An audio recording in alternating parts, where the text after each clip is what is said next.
Welcome. Thanks everybody for coming this evening. My name is Councillor Nicole Trahey and the Chair of the Climate Change and Ecology Policy and Accountability Committee. Before we begin, there are some housekeeping points to cover. The meeting is being live streamed on YouTube. By taking part, you are consenting to be recorded. Please, can officers introduce themselves before speaking for the first time, and would everybody please use their microphones? It's the person button on the microphone. There are tea, coffee and biscuits available in the staff kitchen next to reception, and the toilets are on the left-hand side. I don't think you'll need a badge to get to either of those. I think it's fine, sorry. Right, if the fire alarm sounds either continuously or intermittently, I will adjourn the meeting. Please leave the meeting in an orderly fashion by the staff fire exit, which is behind me to my right. Officers will direct you to the assembly point in Riverside Gardens. Let's proceed to the agenda. Apologies for absence. We have apologies for lateness of Councillor Omid Miri and Councillor Verdier, but they should be arriving shortly. We haven't heard from Councillor Campbell-Simon. Declarations of interest. Do members have any declarations of interest? No, Chair. None. Thank you. Do members agree the minutes of the meeting held on the 1st of July 2025? Agreed. Agreed? No. Okay. I think we'll take them as agreed. Fantastic. We can get going on the first item of the agenda is H&F Hammersmith and Fulham Clean Energy Transition. Tim Price and Megan Kingsley-Walsh will introduce the agenda item and provide a presentation highlighting the key slides on clean energy transition. And then we'll go on to the external speaker, and I think Tim will introduce Peter Runacres when we get there. So I'll hand over to you. Thank you. Thank you very much, Chair. Does everyone hear me? Okay. Good evening, and thank you very much for coming. I'm Tim Price. I'm Head of Clean Energy at H&F, and I'm going to talk very quickly through. Do we have some slides, by the way?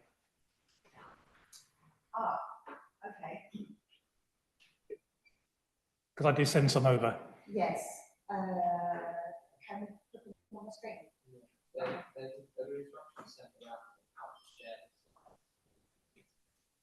We need to join a Zoom meeting. Yes. And the link is sent out by last week. I'll quickly read all of the slides out.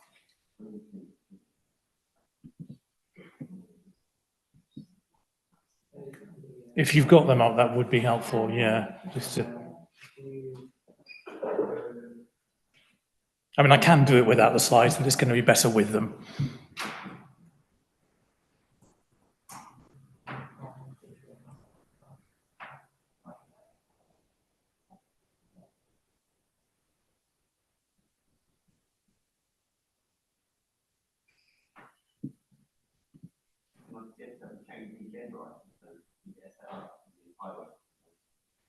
Yeah, why don't we? Is that okay by you if we go on to the next agenda item? Because Ian, have you got yours set up? And then I can work on getting the others set up as you're speaking. So right, let's. A committee agreed to reorder. So we're going on to public realm works procurement. Ian Hawthorne will introduce the agenda item and provide a presentation highlighting the key slides of the public realm works procurement contract. Carry on, Ian. Thank you. Over to you. It's okay.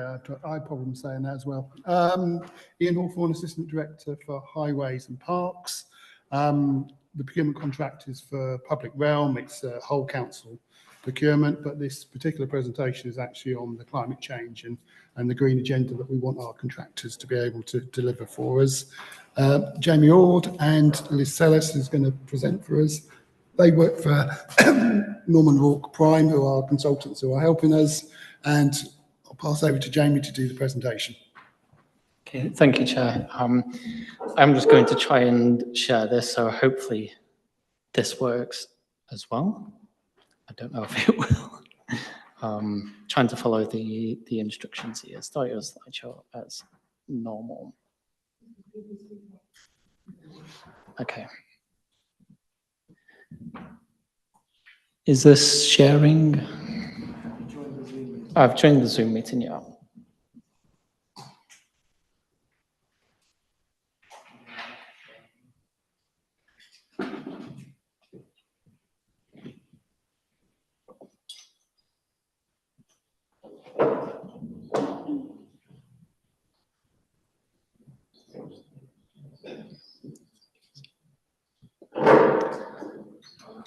There we go. Sorry about that. Thank you very much. So my name is Jamie Ormer. I work for a company called Norman Roth Prime. We've been supporting Hammersmith and Fulham with their new highways term service contracts, and this is to go through some of the sustainability and decarbonisation requirements we've got within the contract. So first of all, we've got a commitment to WLA's low carbon procurement charter. So that's going to require a carbon reduction plan to be submitted by all of the bidders as part of their tender, and will form part of the tender evaluation process as well. So that's going to be mainly a net zero commitment throughout the life of the contract, and how that's going to be achieved and monitored. So we're going to be looking with that with the scope 1, scope 2, and where possible scope 3 emissions. And then we'll also be including year-on-year improvements from the baseline with the targets aligned to that net zero goal. Some of the requirements that we have in the contract, we've got as mandatory requirements. So they're going to be things like provision of products with the reduced greenhouse gas and air quality emissions. Subject to commerciality and availability, we want the plant and tools to be electric. So we want to minimize the use of petrol and diesel. And then we've also got things like no use of chemicals for weed control. So these are mandatory requirements that have got to be complied with. Some of the principles we have, a logistics plan, vehicle management plans to help reduce CO2 emissions and the CO2 impact of the vehicle fleet. We want to include vehicle sharing for deliveries and consolidation of deliveries and logistics, requiring the use of cargo bikes or smaller electric fleet for those smaller deliveries within the borough.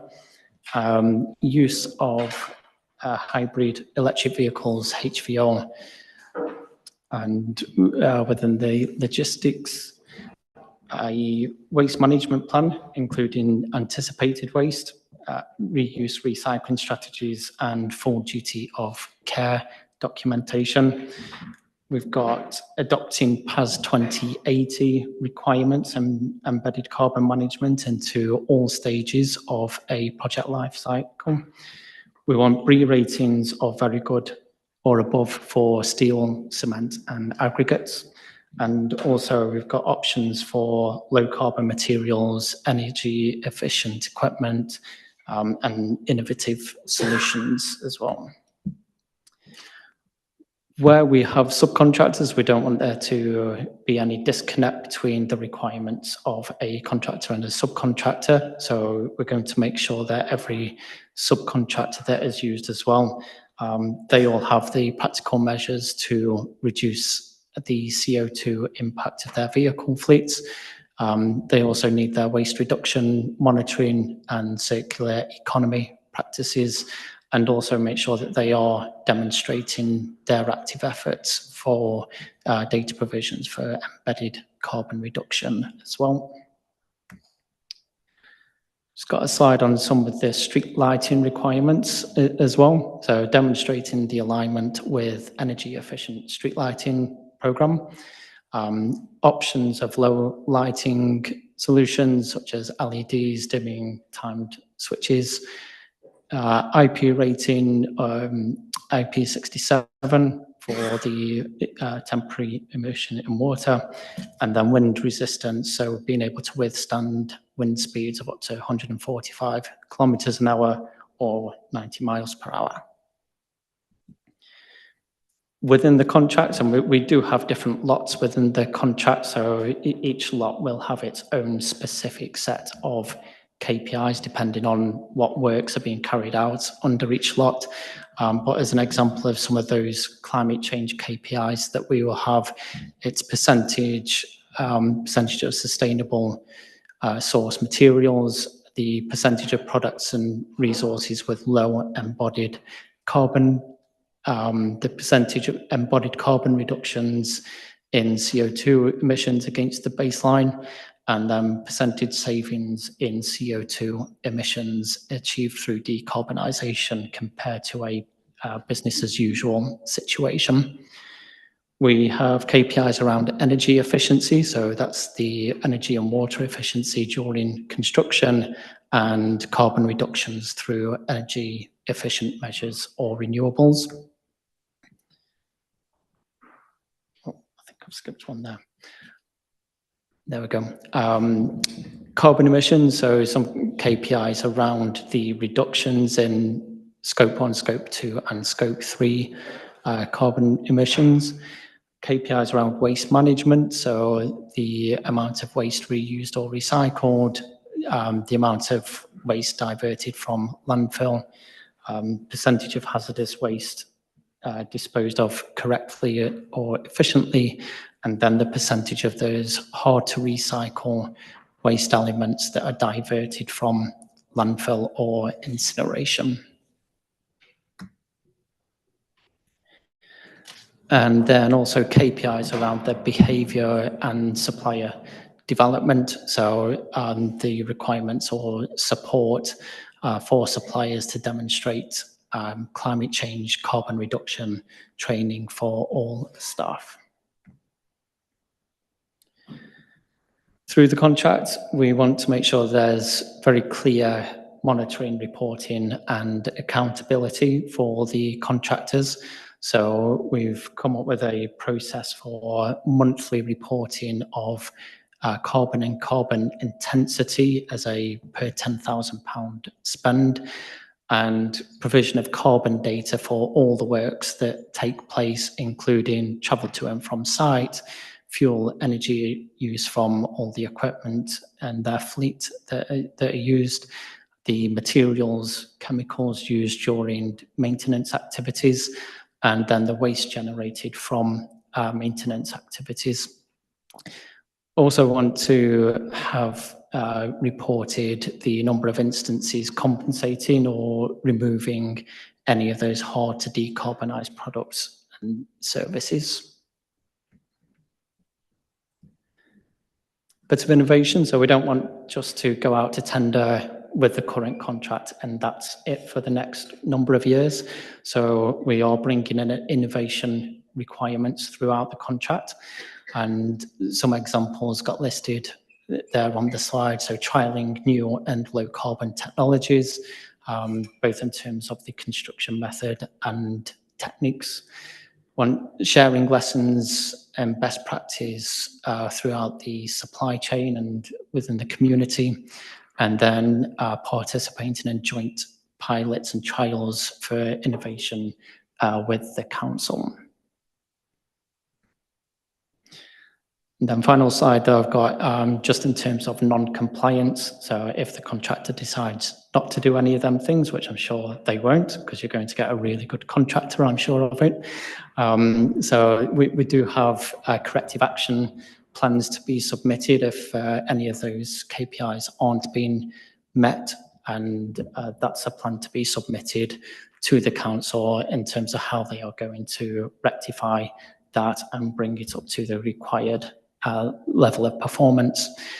Where appropriate, we've also got a number of financial penalties across the KPIs. And if it's a serious or repeated breach or breaches by the contractor, there are also rights for contract termination, as well as a full press the red button if needed. So that's the slides that I've got, and I welcome any questions that anybody has. Thank you very much for that very interesting presentation. Thanks for coming along. In lay terms, you're putting out the option for contracts to contractors. What if the variety of contractors don't come up to the minimum standards that you would expect? So we do have a set of required standards that they have got to comply with. That's not negotiable whatsoever. We also have quality questions in terms of what else are they going to do and how are they going to carry out the services to meet those requirements. Within the tender process, we've got a negotiation period as well. So if there's a number of bidders that aren't quite meeting the standards that we want, or we want to try and push for even more, we have that negotiation process where we can just try and push further. And do you think within that, you know, with the supply chain issues that we've seen over the last few years, that you would, how can you put it, negotiate up and also help contractors reach the targets that you're looking for? Yeah, I think at the moment, what we've had over the last few years is a real push from contractors to be more sustainable, bring in decarbonisation, bring in green plant and equipment, etc., etc. And I think that's been really driven by authorities and councils through their contracts, bringing in these requirements. And Hammersmith and Fulham at the moment, you're at the forefront of that. Yes, along with a number of other boroughs as well, but certainly the team at Hammersmith have been really pushing us behind the doors and everything to, you know, bring in more requirements as standard to push as far as possible. But the contractors are very familiar with these requirements. That's really good to hear. So in terms of, you bring up an interesting point in terms of competition with other boroughs and the likelihood that we could be undercut by other boroughs. How do we approach that? I think you're really at the forefront of what you are requiring from contractors. I think if you'd have done this exercise a few years ago, we wouldn't be that close. But you're benefiting from that years of investment from the contracting organisations to meet certain requirements at that time. And bearing in mind, we're pretty much halfway through or over since declaring the climate emergency in 2019 to the 2030 target. You're now halfway through that. So I think you're at the ideal point where you will benefit from the years of investment that have already taken place to get to this point, bringing in a high set of standards compared to even other new contracts that are going out there at this time, but also having the regiment and the regime in place to make more improvements throughout the term of the contract, and especially as we get closer to 2030. Thank you very much for that. Brilliant. Do we have any questions? Yeah, just a quick one. So I was wondering sort of about the mechanisms within the contracts that would help us evidence sort of ongoing improvements against that 2030 target. Could you maybe talk a bit more about the specific things that are built in that we can say definitively have maybe helped or hindered towards that goal? Can do. So we have the suite of KPIs that we mentioned. So all of those requirements and targets that we have set as a standard. We have the monthly monitoring and reporting requirements. They will be validated. That you know we want to check and see the evidence that those targets are going to be met. And then there's also the mechanisms in dealing with non-compliance and non-performance if they are there, the improvement plans, the financial penalties. Contractors do not want to be hit by financial penalties. They don't like it. And then obviously there is the ultimate option of termination if needed.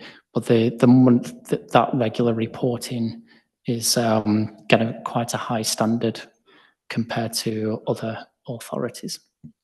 I'm just going to come in there. Some of the KPIs are monthly, so they are monthly reporting.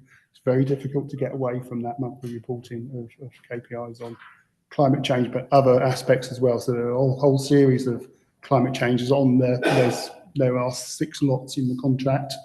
It covers a wide range from street lighting to bridges and structures, to footways and carriageway, to sustainable drainage, greening.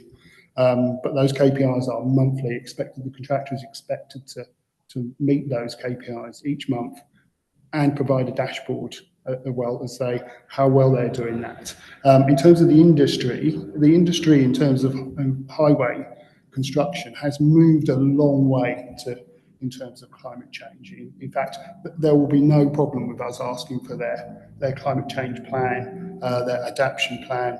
Nearly every contractor that will apply for the contract will have those. So we've seen those, we've done some horizon mapping, and we've also done a market testing day where it was quite obvious that the contractors were well up for doing the climate change and making sure they adapted to that.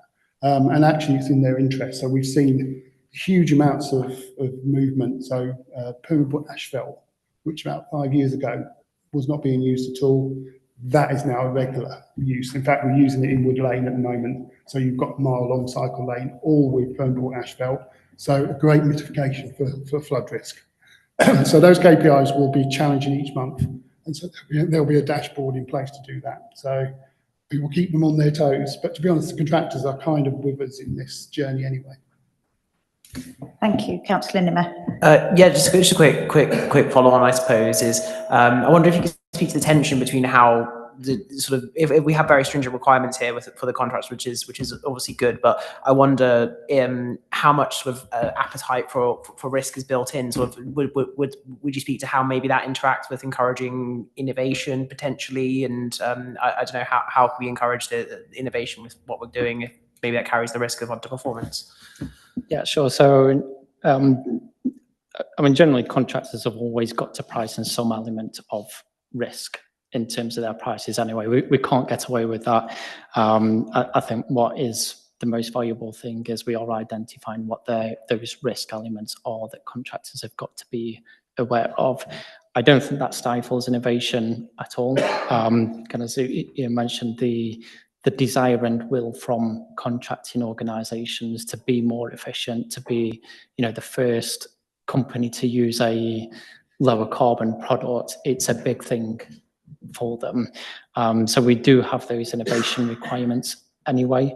I think it's also worth mentioning as well that Hammersmith and Fulham, as the local authority, you are in control of the technical specification as well. So as well as hopefully working in partnership and collaboration with a contractor, if something comes along that you want to ban a certain item or want to bring in a certain item, you're in control of that and you can bring it in. I think you will get that innovation. Thank you very much. No further questions, Chair. Thank you. Councillor Dana Sanderson. Hi, Jamie. Since the climate emergency was declared in 2019, LBHF's carbon footprint for Scope 3 emissions has increased every single year. In fact, that has now meant that it's over doubled since 2019 to almost 90,000 tons of CO2. Can I ask, have you been appointed recently to address this? And do you have any targets in mind as to how you'd like to bring that down? I think one of the first things we've got to see from the tenders that we receive is what their plan is to reduce their emissions from that. Then the Scope 3 emissions, I imagine, are brought in because a lot of people and organisations are focused on reducing, first of all, scope 1, then scope 2, and kind of just shifting the problem elsewhere. But by having these reporting requirements, we can see what the baseline is. We have the requirements throughout the whole supply chain through that. And we want to see how the bidders are proposing as well to bring in those targets and the reductions over not just the lifetime, but hopefully sooner than that to meet the 2030 requirements. But we need to see, first of all, what those baseline emissions are going to be related to this contract, and then how we can improve that gradually and year on year. And can I just ask again, when were you appointed? Sorry, I think Officer Kemp wanted to come in. Yeah, thank you very much, Chair. Just to clarify, Jamie's role is just to do the procurement of the public realm works contract, which is one of the contracts where council awards many contracts. And what the question you're asking is about is not necessarily related for Jamie. It's just general progress about how the council is doing. So it's not possible for Jamie to answer that. Okay, thanks. Just to ask another question. Have the council or yourselves done any cost analysis on whether these requirements are going to lead to the council having to pay higher fees to conduct a higher standard of reducing emissions? So what we, do you want to? Yeah, thank you very much for that. I think Jamie made the point that the policy decision of what materials we use is a council decision. So we will have to weigh up if there's a difference in cost. For example, if we're going to use permeable paving, for example, versus normal paving, or low carbon asphalt versus, the normal asphalt we use, there is a cost implication. There's also specification requirements, performance requirements. So that is a decision that we need to, sometimes we are innovating, sometimes we're happy to make that call, but it is something which we need to actually have regard for. Thank you. And Councillor Verdier, thank you. Thank you, Chair. Chair and members, apologies for lateness, so thank you for tolerating me. I'm glad that my item has come to the fore. Well, I guess that I wanted to bounce back on these figures that sort of would give the impression that we're not acting and that in fact things are getting worse. So perhaps to quote back what outcome of the Climate Emergency UK scorecard was earlier this year. So what is it? For most people who don't know what it is, it's a comprehensive assessment of how effectively a UK council is acting on climate change that looks at not just pledges or plans, but actually looks at real world action. And this council came second. That's in the entire United Kingdom. I won't tell you which one is number one because I'm quite upset with them. We will take that seat next year. But just to give you numbers, that's 60% that we had achieved in 2023, 70% in 2025. So another concrete way that we are showing that we are in fact decarbonising rather than increasing our carbon footprint. That stuff like energy efficient housing, EV infrastructure and other things. Perhaps another one that I know colleagues and my predecessor have been working on quite hard, that's the CDP Global A rating for climate action. So that's a ranking of all the global cities.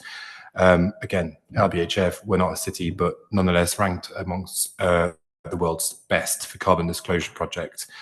We've had an A rating again, where we're above over 1,000 cities annually. And then obviously preaching from my own church is the 25 green flag, the flags that we've received this year, which is an increase of 3 flags. You might think that's just playground and slides and all of this. It's not. It also looks at biodiversity of our parks and green spaces. So like very, very concrete ways that we're acting on that, beyond also what we're doing in this item. Can I come back on that? Thank you, Councillor. Yes, sure. Councillor. Well, I mean, if you just look at total emissions produced by the borough, if you exclude procurement, you're right. Yes, it's come down about 20%. But when you include procurement, emissions have gone up since 2019. So, you might have won all of these awards and that's all well and good. But the facts don't show that emissions are getting any better in this borough. And if your target is to reach net zero by 2030, I just don't see how we're going to get there. Are you disputing any of that? Councillor? I guess you may not know because I wasn't either, but you went around the time. I think many of the contracts that we've inherited from the previous administration weren't going as far on these environmental credentials. So I think I would celebrate what we're doing, but I appreciate that, you know, it's taken some time to get rid of those. In terms of dispute, etc., I'm not disputing climate change; it's very real. I hope you agree, but I know that it's. I'm not. I'm asking if you dispute the point that emissions have increased when you include procurement by LBHF since 2019.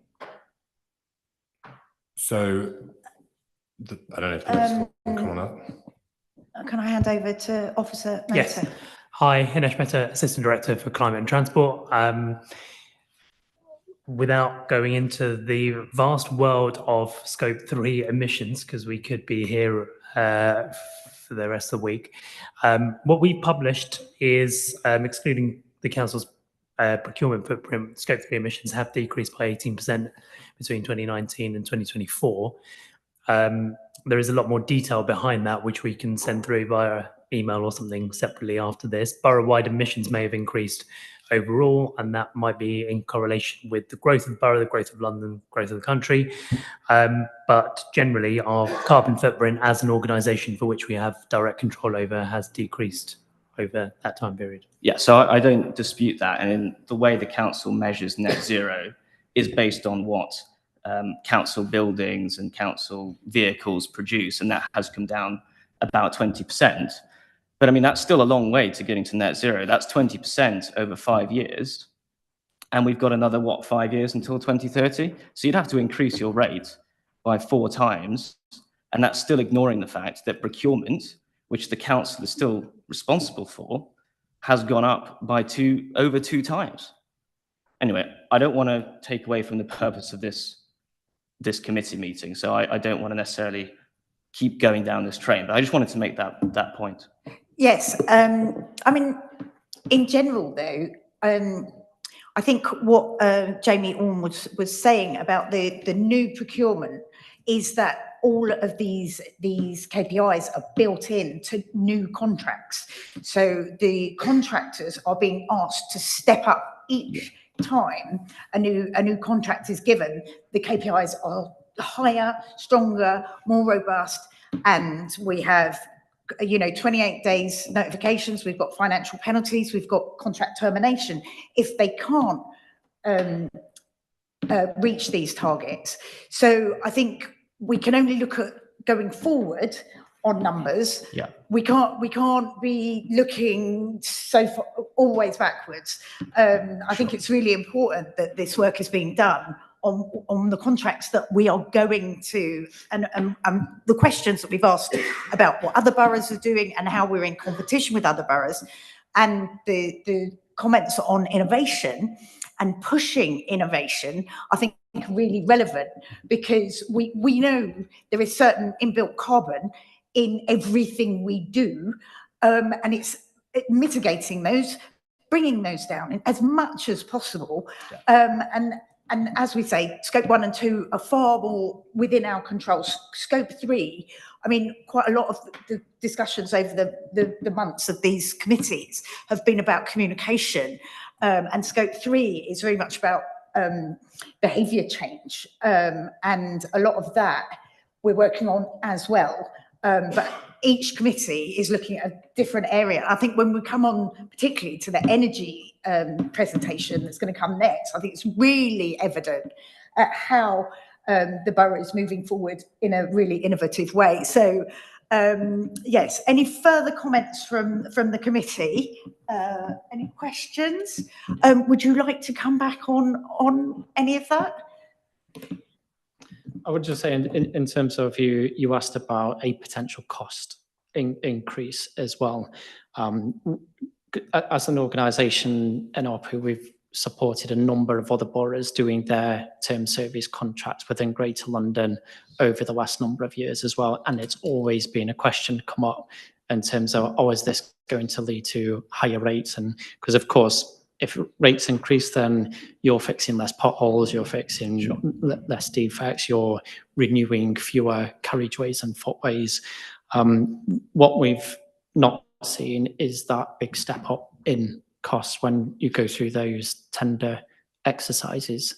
So each year under the existing contracts, there will be a price adjustment based on industry data to set what those price adjustments are.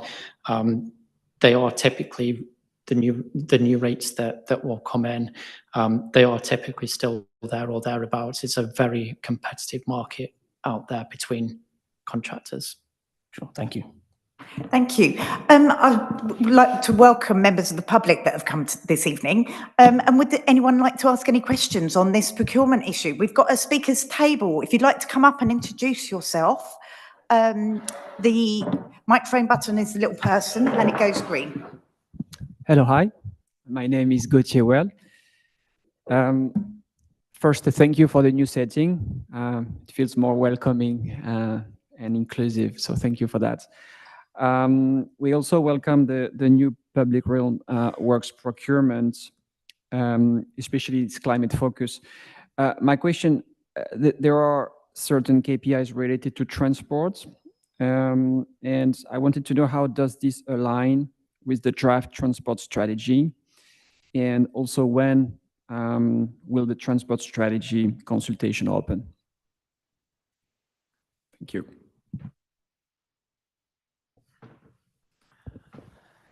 Thanks, Gauthier, for your comment. I think this is separate to the transport strategy. This is about how we, this is more about our operational work that we do to keep the borough moving. The transport strategy is currently being drafted at the moment.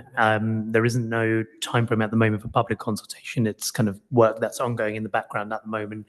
We have the Mayor's transport strategy that we and all boroughs work towards. The Mayor's transport strategy, quite comprehensive strategy that covers all areas of transport, and we align a lot of our work to the Mayor's transport strategy, but we also have our own local transport strategy that we're working on at the moment, but no timeframe yet when we will go out to consultation. Thank you. Yep. Any other questions? Oh, Councillor Chevot-Verdier. Thank you, Chair. Gauthier, merci for your questions, I imagine. Look, if you've got an interest in this, let's talk, because I want to hear your views on that. So if you've got good ideas, please, let's catch up after this. Any more questions? Casey, would you like to come up and introduce yourself and push the speaker button? Good evening, Casey Aberoni, local resident. Just a question regarding procurement and so on and so forth. From time to time, as we go through life and think about some of these things, we come across things that we think might be of help. How is the best way to feed that into the procurement strategy? Because I'm aware that I did look at the sort of like the tender platform, and that seems fixed to things that are already there. Whereas if we as Joe Public see something that we think can fit in somewhere, somehow, what's the best way to bring it forward?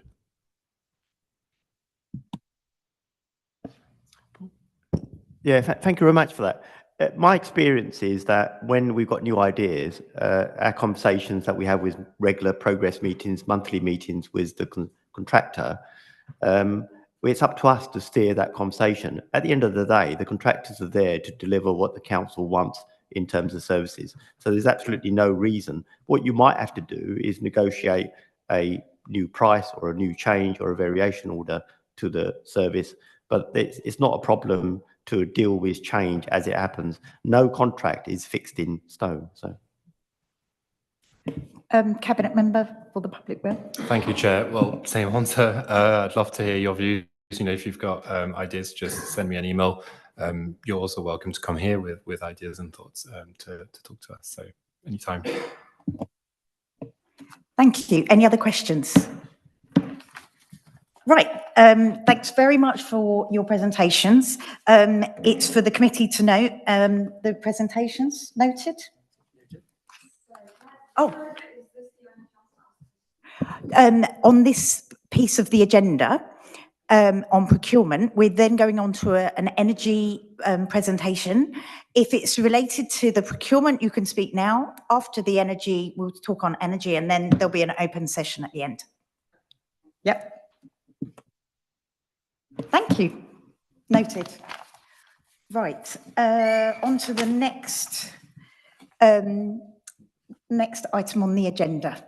We are looking at the H&F Clean Energy Transition. And Tim Price and Megan Kingsley-Walsh will introduce the agenda item and do a presentation highlighting the key slides on clean energy transition. And then they'll hand over to Peter Runacres from the Earls Court Development Company. I'll hand over to you. Thank you. Thank you, Chair. Apologies for the technical difficulties last time. I think we're over those now. Just to reintroduce myself, Tim Price, Head of Clean Energy. I'm joined by Megan, our Heat Decarbonisation Lead, and Peter, who I will introduce shortly as well. Thank you for coming along, Peter. We are just going to talk very quickly through the work that H&F is doing on trying to accelerate the clean energy transition. So focusing not just on us as an organisation, but obviously covering that, but also the work we're doing around the wider borough. Just to frame the challenge here, I just thought this slide would be useful. What do I want you to take from this slide is that when we are talking about the climate emergency and the need to cut emissions, most emissions in H&F, around 3/4, come from energy used in buildings. So decarbonising the energy we use in buildings is the biggest single challenge we have to get to net zero and tackle the climate emergency, as well as related problems like high energy bills, and high levels of air pollution that result from things like gas boilers. Where do most of those emissions in buildings come from? They come from heating buildings, they come from gas boilers. So we're going to talk quite a bit about decarbonising heating buildings because of that, because that is a very important part of the challenge. And Peter and Megan are both going to be talking about that in a moment. Because of that, it won't surprise you to hear that our net zero energy goal is a really key part of the wider H&F climate and ecology strategy. If you've not seen our climate and ecology strategy, I'd urge you to have a look. It's on our website, and it covers kind of the broader strategy to get to a sustainable net zero carbon H&F by 2030. The energy transition that we're going to talk through now is the biggest bit of that, I think. And there are various ways you can frame this, but I'm going to talk through reducing energy waste and energy efficiency. We're then going to talk through, Megan and Peter are going to talk through decarbonising heat. And then very briefly at the end, I'll talk about renewable electricity. The renewable electricity is important because that's probably the way we're going to decarbonise most of our heat, but we'll talk more about that in a second. Coming on then to reducing energy waste, I'm going to start with where H&F has the highest degree of control, which is over our corporate assets and our maintained schools. These are buildings we own and we maintain and we pay the energy bills, so we really need to lead by example here. We need to show that we can do this cost effectively and reduce bills while getting our assets to net zero by 2030. We've done lots of work here already. I'm going to talk about the Civic Campus, which is kind of our pride and joy in a moment. But this slide is really here to show we're not just doing a Civic Campus. We are looking at all of our corporate buildings. We are installing heat pumps we've already installed heat pumps, clean heat pumps. And again, you'll hear a bit more about what a heat pump is in a minute, but it's just a much cleaner version of a gas boiler. On 5 of our corporate buildings, we're installing heat pumps on 10 more over the next year. We're installing heat pumps on 4 schools, and we have various exciting solar PV projects planned for some of our schools as well, including Brackenbury, Kenmont, and Wendell Park. So there's lots of exciting work going on with our corporate assets. Social housing, so we're moving a bit away from direct H&F control here. This is a really big part of our carbon footprint, a really big part of our emissions, but we don't directly control this because this is a partnership with our tenants. This is where we need to work with tenants in our social housing to decarbonise. This is a huge challenge. We have over 17,000 units in our social housing, so it's a massive challenge to decarbonise this. But we have, again, a lot of exciting work underway here. We've done a lot of work, particularly around the West Kensington estate and retrofitting tower blocks to be much more energy efficient. Not just reducing carbon emissions, but reducing energy bills in the process of doing that. We've done an exemplar retrofit on 11 homes on the West Kensington estate as well to make them pretty much zero bill. But we've got lots more work coming up. We're going to be doing work to hundreds of homes over the next few years with solar panels and heat pumps, particularly around Wormhole, but elsewhere in the borough too. And we are we're going to be looking at clean heat networks across the borough as well, which Megan will talk about in a moment. Moving even wider now, so we're moving now to really the rest of the borough, that residents, private residents in the borough where we don't have direct control, but we can help. And we want to help. We want to catalyse and influence and accelerate progress to net zero for our residents. And we want to help our residents take advantage of the transition, because I think there are advantages to residents from doing this beyond just tackling climate change. There really is the opportunity to lower bills. There really is the opportunity to have warmer and more comfortable homes and to lower air pollution next to your home, which your gas boiler would otherwise be pumping out. So this is a big new program we're currently in the process of building. We already have a program called H&F Healthy Homes. Again, if you've not seen it, I'd urge you to have a look on our website. And that has helped over 2,000 people so far, over 2,000 homes in the borough so far, who are in fuel poverty, who need help paying their energy bills, who are struggling to heat their homes. That's always going to be our first priority, is helping people who really need it, but we want to extend that to every resident in the borough. So the purpose of this is a new H&F Healthy Homes program provides an end-to-end support service for residents interested in retrofitting their homes, making their homes more efficient, solar PV, heat pumps, whatever it may be. So look out for more news about that. We hope to be launching that early in 2026. There'll be a glossy and exciting website, and it will cover everyone. It will cover renters, it will cover owner-occupiers, it will cover landlords. So whoever you are, whatever your tenure, there will be help for you through the service. And then just to very quickly finish on the reducing energy waste, we have various other programs underway. I don't have time, unfortunately, to talk in detail through these, but we have our Climate Alliance, which is a network of businesses in the borough taking action on climate change. We have a very significant climate and clean tech element to our industrial strategy. There are various kind of innovative, say, clean heat pump companies that we are helping through that. We have extensive pages and support on the website on planning in terms of navigating the planning process and getting planning permission for clean energy measures. Do take a look at that if you haven't. And then we have a big strand of work. As I said, decarbonising heat is probably the biggest challenge we have. And there is lots of, it's not just us that's working on this, it's national government as well. The previous government and the current government both see this as a priority, and there's a lot of government policy and support on this that we, I think, can take advantage of and drive heat decarbonisation in H&F. So I'm going to introduce Megan, our heat decarbonisation lead, to quickly talk through some of that work now. Yeah, thank you, Tim, and thank you everyone for coming. As Tim kind of alluded to earlier, a large amount of our emissions are coming from our buildings, and then a large chunk of those emissions that come from our buildings come from heating. So 63% of our corporate emissions are from heating buildings, and 47% of our borough-wide emission are from heating buildings. And this is simply because most of us use gas boilers to heat our homes, and gas is a fossil fuel. Thank you. Why should we electrify heat? So when we're talking about decarbonising heat, what we're basically talking about here is electrifying heat. So instead of using gas, using electricity to heat our homes.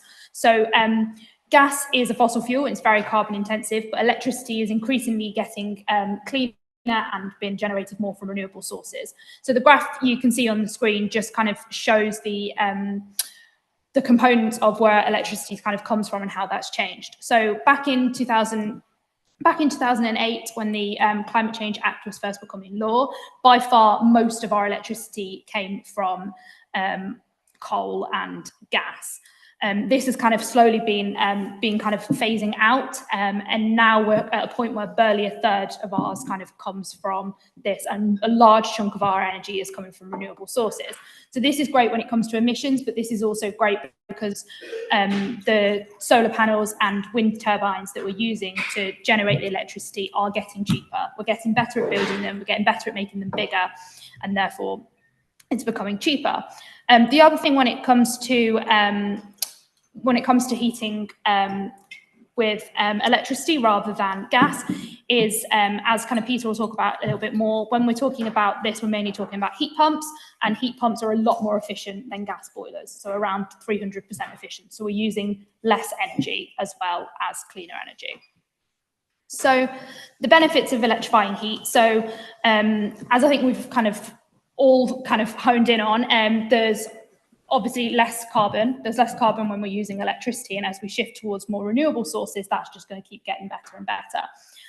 But there's also other benefits. So we become less reliant on other countries for our energy, which is great when there's kind of problems in other countries. So like the energy crisis as a result of the war, it protects us from things like that. So we're using electricity that's generated in the UK.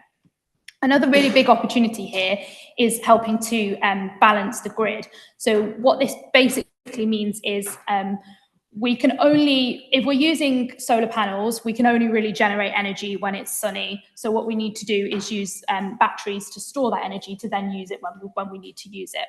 So if everyone kind of works a normal 9-to-5 job and then comes home and then uses all of their energy when they get home, there's a kind of peak in demand then, and that's when the grid is going to be most expensive to buy energy from. So what we can do with batteries is we can kind of play that system to benefit us. So we can buy electricity when it's cheapest, and we can sell it back to the grid when we can actually generate income from it.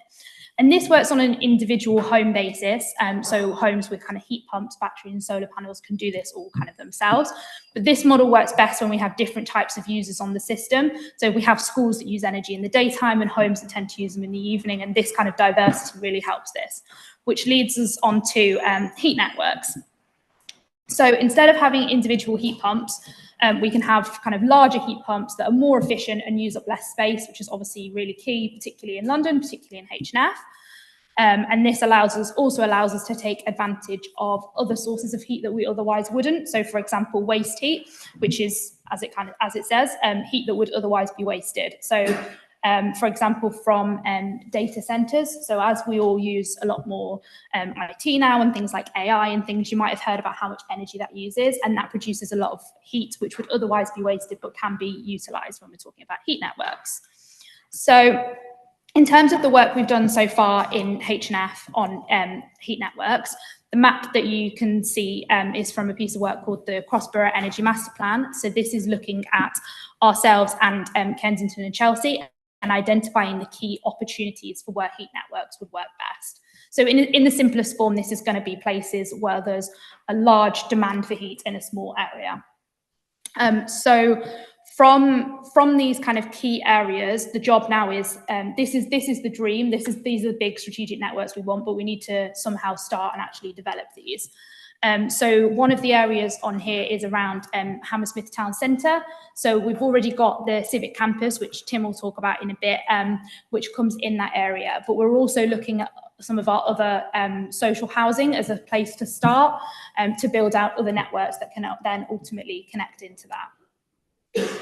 A lot of this work is reliant on starting on our social housing because it's an area we own a lot. We own a lot of the assets, and we also have a few kind of old existing communal systems that we will need to replace anyway. So if they're in an area that works, we should be replacing those for heat networks and interconnecting things. The other thing that's worth saying here is we do also have there are other heat networks in the borough that aren't kind of owned or developed by us. So we'll hear from Peter a bit more about Earls Court later.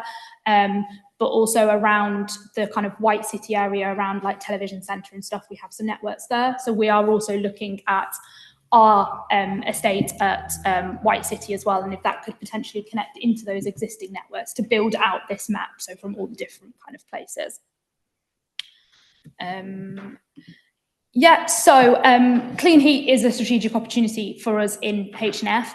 In a lot of the borough, it is the cheapest way for us to decarbonise heat. It's obviously also better from a space perspective, as we've said, rather than people having individual heat pumps. It also can be less of a behaviour change for our residents than us going in and installing individual heat pumps.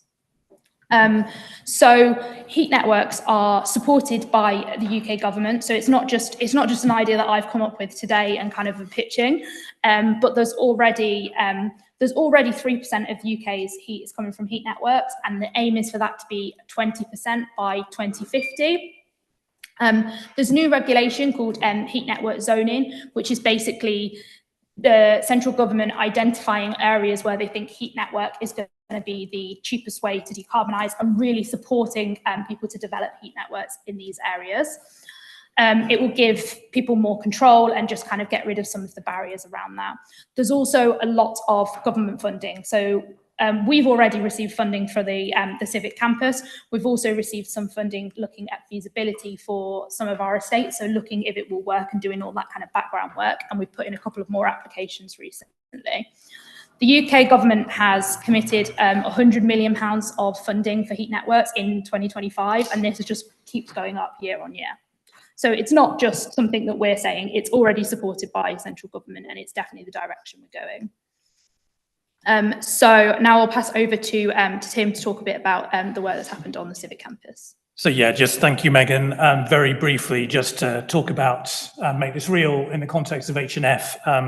So I'm going to quickly describe the new heat and energy network we have built, not our building anymore, we have built on our Civic Campus. And then Peter Runnick, as Head of Urban Futures at Earls Court Development Corporation, will quickly talk through a similar scheme planned in a big new development on the eastern edge of H&F as well. It was in fact on the map Megan was showing earlier about the kind of strategic opportunities for heat networks in the borough. But I think this Civic Campus energy network, I think anyone who's just next door, it's just down the road from us here, so we've all walked past it, we've all seen it, it's coming together, it's looking real, it's looking new, it's happening. But you can only see what's on the surface when you walk past, and there's almost as much, I promise you, if you do a tour of the site underneath the town hall and the Civic Campus as there is on the surface, but you just can't see it. And it's a real shame you can't see it because it's really exciting. And it is a fantastic and innovative clean heat network it's taking basically free heat and free cooling from the aquifer under London and using it to heat not just the town hall, but the new homes and the new commercial spaces that we've got when we're building on the Civic Campus as well. We've got significant grant from central government for this, talking about, there is money out there for this as well, so we don't necessarily need to fund all of this ourselves.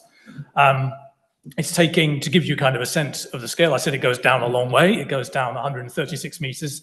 That is deeper than any tube line under London, just to give you a kind of sense of how deep that is.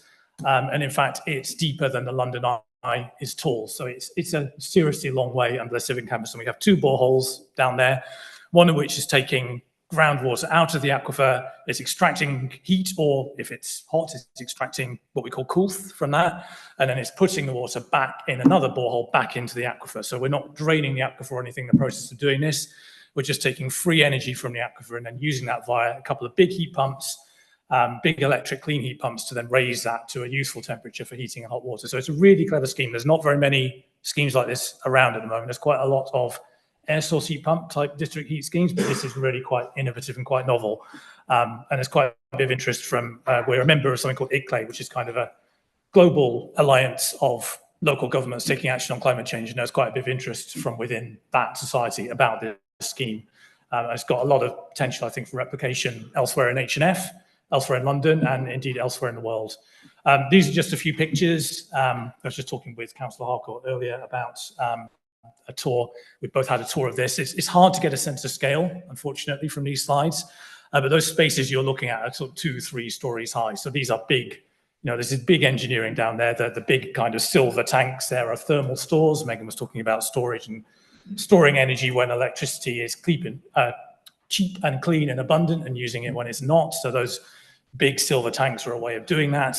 But overall, I think it's a fantastic system, and I think it will mean really good things for both us as H&F in the town hall and the tenants we have, the residents we have in the town hall as well. So I'm going to hand over to Peter now. Peter, I hope I can make this work with yours. Yes, I think that's all right. So yeah, I'm going to hand over to Peter, Head of Urban Futures at ECDC, just talk about a similar network being planned around Earls Court. Thank you, Tim. Do I just say next? Good evening, everybody. I'm here to talk about the ambient heat network that we're putting into Earls Court. I'm just going to swap seats so that I sound better on the mic. There we go. Next slide, please. So in case you're not familiar, just very quickly, Earls Court is a 44-acre site that we have submitted planning to for both Hammersmith and Fulham and the Royal Borough of Kensington and Chelsea. The West London line runs right through the middle of the site and effectively bifurcates it between the two boroughs. We have the lovely gift of 3 tube stations at the 3 corners of the site, and the West Brompton rail station, which is on the West London line.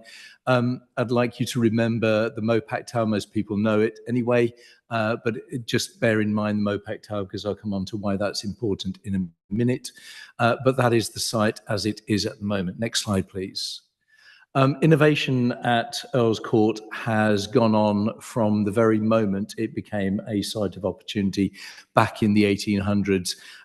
We like to say that it's in our DNA, and we want to carry on doing that, and we want to be part of Hammersmith and Fulham's initiative to be an innovation borough, and we want to do that across the board. Next slide, please. But you cannot do development at this scale without seeking to make it a global exemplar of sustainable development. We want to do it as an exemplar. We want to change the way that development is done.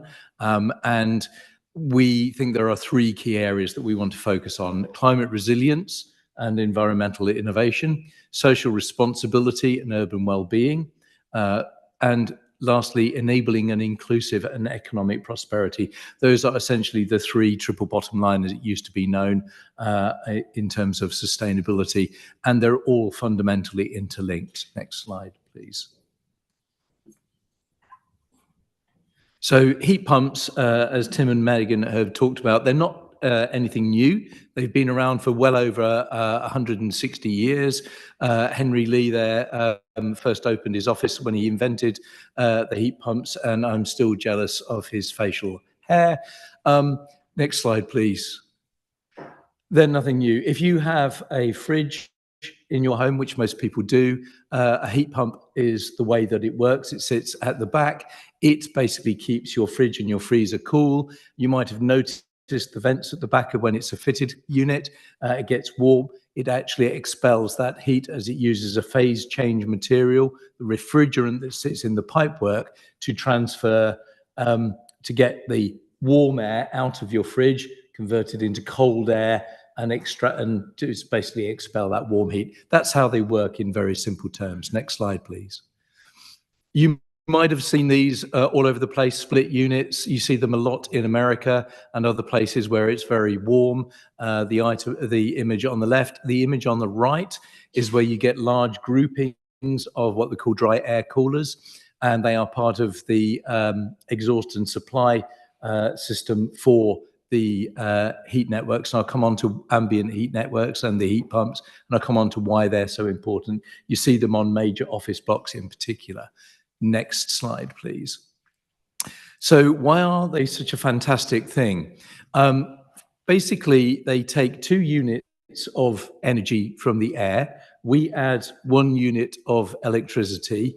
And because of the phase change material in the refrigerant in the heat pump, it transfers that energy into whether you want cooling or heating.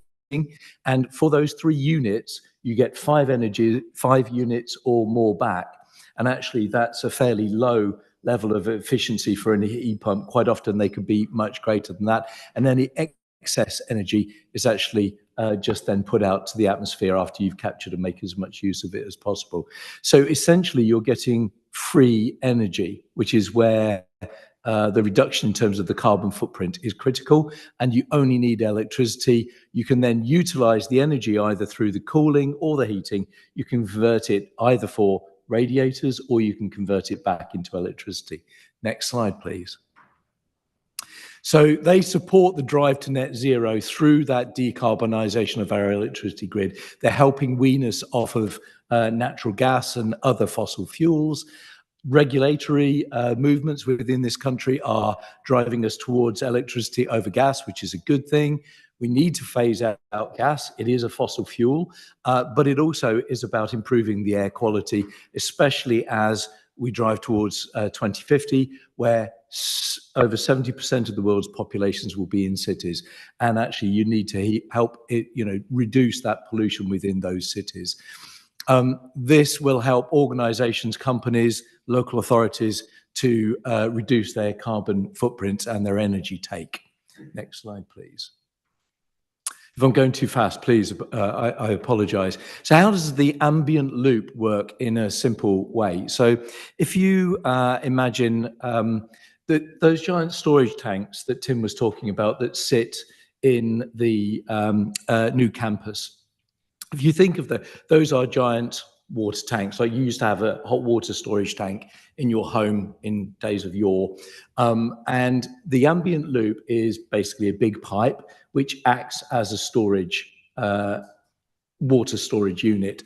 And it contains that warmed up water. It warms the water anywhere between 8, 15 and no more than 25 degrees Celsius. So it's called ambient because it's low temperature.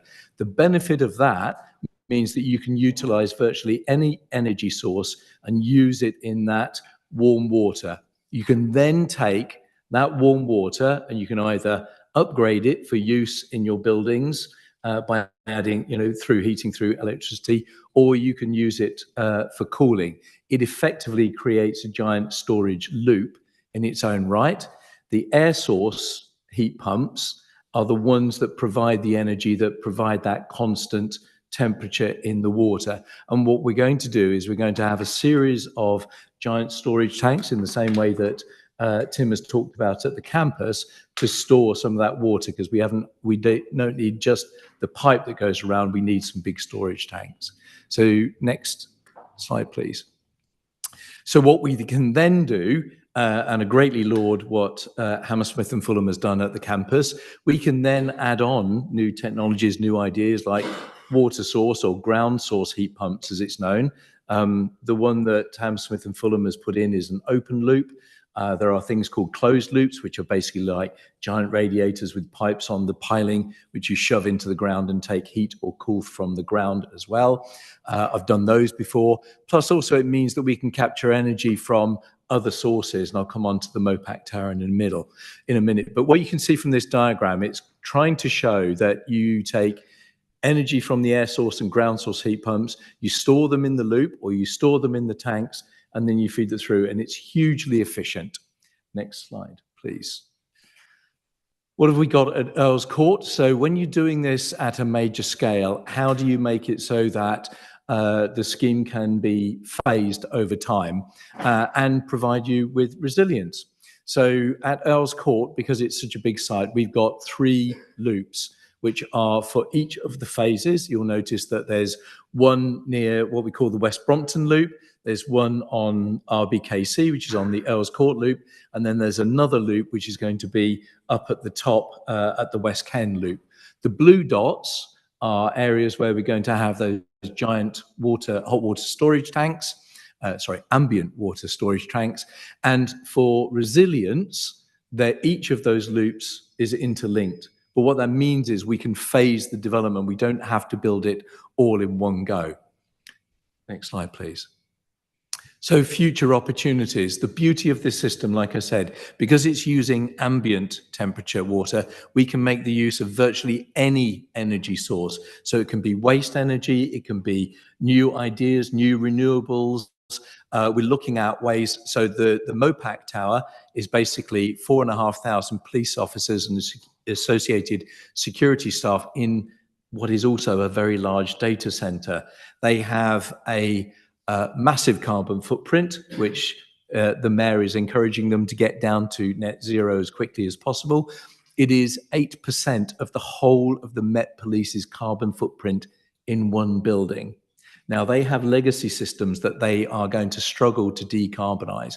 So what we're doing is we've signed an agreement with them that should the development go ahead, we will take the waste energy from their scheme, from their building, and put it and use it in our scheme. And we can then provide them with zero carbon energy back in return, thus decarbonizing the Met Police and helping London as a whole. We're looking at the ways that we can connect to the Gibbs Green estate and the other estates around us, which is why, as Tim mentioned, We are part of that cross-borough district network initiative, and we're looking at how we can connect to other developments like Tesco's on the other side of the 406, of the A4, and other surrounding blocks as well. Next slide, please. So why do we think this is important? Because when we are going to be developing a site of this scale, we want to go beyond the red line. It's really important. We're creating new piece of city. We want to provide energy security for as many people as possible. So if we're getting free energy, we shouldn't be the only ones that benefit from it. We hope to be energy positive in the future, which means that we will be able to support export low-grade, low-carbon energy to other users. Next slide, because I'm very conscious I'm running over time. How would this work in a multi-story residential block? Basically, you're using a small unit in each single development. So you can see at the top, you've got the kind of dry air coolers, you've got the air source heat pumps at the bottom. And what you do is you have a unit in each residency, if you think about it as a replacement for your boiler. And what that does is that enables you to turn up and turn down the water temperature to use it in your unit as the way that you might want to do, either for your radiators or for showers or for washing, etc. We have combined all of the plant so that it is much more efficient. So you'll see in the development what we propose is groupings, combined plant, rather than having lots of individual pieces of plant. Why is that important? One, it's much more efficient. It decreases the embodied carbon, all of those pieces of kit, and it makes it easier and cheaper to maintain, which is another way that we can make it cheaper and easier for people to use these systems and benefit from them. It puts more cash in their pockets. Next slide. Two very quick examples. This is not new technology. It's 160 years old. It's no surprise that the Nordics are way ahead of us and have been for, I would say, probably 30, 40 years. A mixed-use scheme in Sweden is already putting in a large-scale scheme like this. Next slide, please. Similarly, in Milan, the Innovation District, which Hammersmith and Fulham has partnered with. And again, that's a mixed-use scheme like we are with commercial and with residential, which allows you to energy balance, which again makes greater benefit of the scheme as a whole. Very last slide, and then I'll be quiet. One new change, if you want to go and see a commercial scheme, which has it in London, the one new change down at Victoria, that has a very large single-use scheme, ambient loop in it, with air source pumps on the roof, and it uses the groundwater extraction in the way that Tim and Megan have noted that is going on in the campus. So that is a smaller use of all of these technologies. We would like to do it at scale over 44 acres at Earls Court. Last slide. Thank you very much indeed. Thank you, Peter. That was really interesting. Thank you very much. And I think it really helps to make the point that this kind of clean heat scheme is not just, although we are, I think, pioneers in H&F with the Civic Campus, it's not just us, and it will, I think, be happening much more widely around the borough in future, which is a great thing. And I think if there's one thing to take away from that, it's a way of using waste heat, waste energy that otherwise is just being pumped into the atmosphere. It's being wasted from a supermarket or from a data center or whatever it may be, and we can use that from the sewers, whatever, from the tube.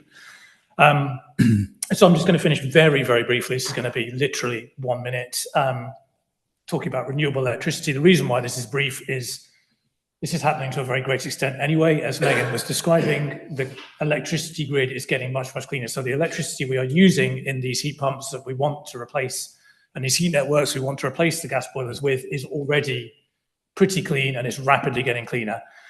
However, in H&F, we want to do our bit to try and accelerate that. The main opportunity we have in H&F is solar PV, rooftop solar PV. So we are exploring a number of ways to accelerate the deployment of rooftop solar in H&F to make this happen faster in H&F. So we're looking at potentially a new local development order to make it easier to get planning permission for solar PV, subject obviously to certain limits. We're looking at models putting solar PV on flats and sharing the benefits of that electricity between the residents in blocks of flats, which to date has been quite a difficult thing to do. And through the Healthy Homes end-to-end retrofit support service I was talking about earlier, we will be helping residents who want to do their own solar PV as well. And then finally, just to finish, I think Wilfer's just gone, but we have a green energy co-op, Hammersmith and Fulham Community Energy in H&F, which enables any resident to invest in solar PV, even if they don't have their own roof. And we've got a fundraising target for the first school we've done, which is Jack Tizard, of 106K. We're currently on 104K, so there's 2K to go. We're basically there, but I'm told there is an opportunity if people do still want to invest. It's open until Tuesday, but after that point it will close. But we are looking at expanding that to more buildings and more schools in the borough, so hopefully there will be further opportunities to engage with that in the near future. So thank you very much. Thank you very much. Wow, that was, well, I'm great. It's great to hear that the target for the Jack Tizard Solar is nearly there. I mean, that's fantastic news, but still open to invest if anybody wants to get involved with that. So impressive, so ambitious. I think it's truly, really exciting to hear all of this about the energy networks. Thank you very much for the presentations. I'm really excited about it. Does anybody on the committee? Councillor Omid Miri, thank you. Thank you very much, and thank you for your presentations as well. I agree, it's very inspiring to hear, and thanks for all the work you're doing. I have a question about the Healthy Homes programme. You said that there's a website that will be launching, so we look forward to seeing that. But you know, often you hear when it comes to climate change and the move to net zero, there are some in the argument who say that it costs people, and particularly people in poverty. So I wonder, can you let us know how many people have been positively impacted, helped financially by the Healthy Homes programme, and any sort of predecessor fuel poverty schemes by the council? So we have helped over 2,000 homes so far through the fuel poverty element of the Healthy Homes programme that I was describing, which is already up and running. That's already on a website and delivered in partnership with an organisation called Groundworks. Before that, we had a programme called Winter Ready Homes. We helped about 2,000 residents through that as well, but we want to wrap all of this up under a kind of single cohesive brand and experience for residents. The kind of end-to-end retrofit support service for residents who are not fuel poor hasn't got off the ground yet, but we hope it will be getting off the ground early in the new year. And actually, just to add to that as well, I mean, your point about financing costs is a very good one. So as part of that end-to-end retrofit support, we will have a big strand and lots of advice on helping people find finance. So whether that be government grants, or whether that be kind of green mortgages, you can get sometimes free money basically off your mortgage if you are doing certain energy efficiency measures. We're going to have a big strand of advice helping people to overcome that, because we know the cost is a barrier. Great, thank you very much. And I think it's so important to fight back against those arguments, because this could actually benefit people financially. And as we make the transition, it's important that we help them along the way. So it's great to hear that 4,000 households have been helped so far. Thank you. Thank you. Would you like to ask some questions, Councillor Downer-Sanderson? Thank you. Yes, please. Thanks for your presentations.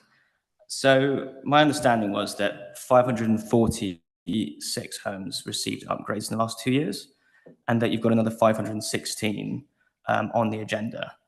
So how many are left that still need upgrades of the, 17,000 that you have? 17, yes, it is 17,000 we have. So there are more, I think, as part of our, I don't have the exact number at my fingertips. I don't know if you do, Megan. As part of our planned capital maintenance of our social housing, I think the numbers is thousands of homes that we have retrofitted some kind of energy efficiency or clean energy measures into. So it's not just that few hundred that was on my slide, but there is a significant challenge for us here. And I think partly, the program of doing this via big clean heat, clean energy networks is a way of reaching a lot of homes with one big infrastructure project and doing it quite quickly and relatively cheaply. And there's also a big opportunity to get, there's a lot of private investment that is interested in investing into those networks. So it's an opportunity to get private investment in as well, because the council's resources aren't sufficient on their own. Yeah, so after the 3 years, which will take us up to 2028, we'll have just 2 years before the net zero target kicks in. Do you really think it's viable that you'll be able to reach that target if there are still thousands, if not maybe 10,000 homes that still haven't received upgrades? It is a huge challenge, but we are going to do our best. We are up for it, and we are going to do our best, and we are going to invest in this as fast as we can. As I say, we are going to look at bringing in private sector investment to accelerate this because we know we need to do that. And what kind of capital investment do you think might be required to get there? I don't have that number off the top of my head. We can get back to you on that. I think that colleagues in housing have done some work on that. Yeah, and say it's not possible to do it through capital investment, would you look to offset carbon emissions through other means to try and reach net zero? I think offsetting for us would be a last resort. It's not something we would plan to do, but it's not something either. It's not off the table. I don't know if anyone else.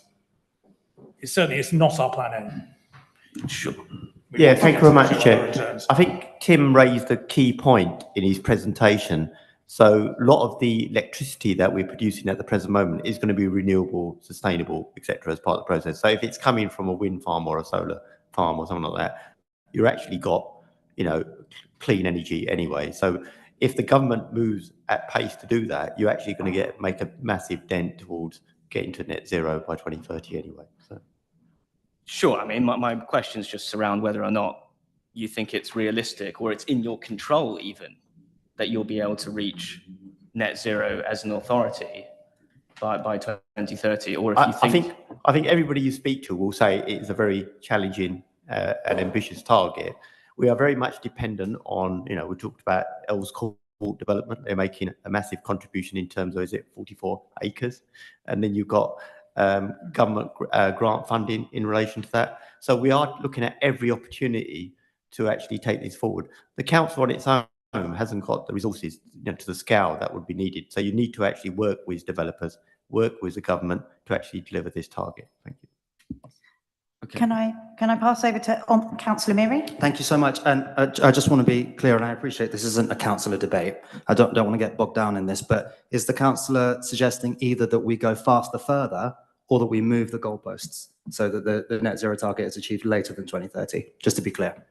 Look, I mean, the purpose of asking these questions is to understand where the council is at and, what's required to get to net zero. I think we all want to see carbon emissions come down. We've just got to work within the world that we've got. And I just want to know what the council is doing. And my job is to hold you all to account to ensure that you're doing what you can and that you're delivering as much as you can. Is that fair? Yeah, absolutely. And just to clarify, we're all here to scrutinise the council, all of us on this side of the table. So just to clarify that, yeah, that is clear. Thank you.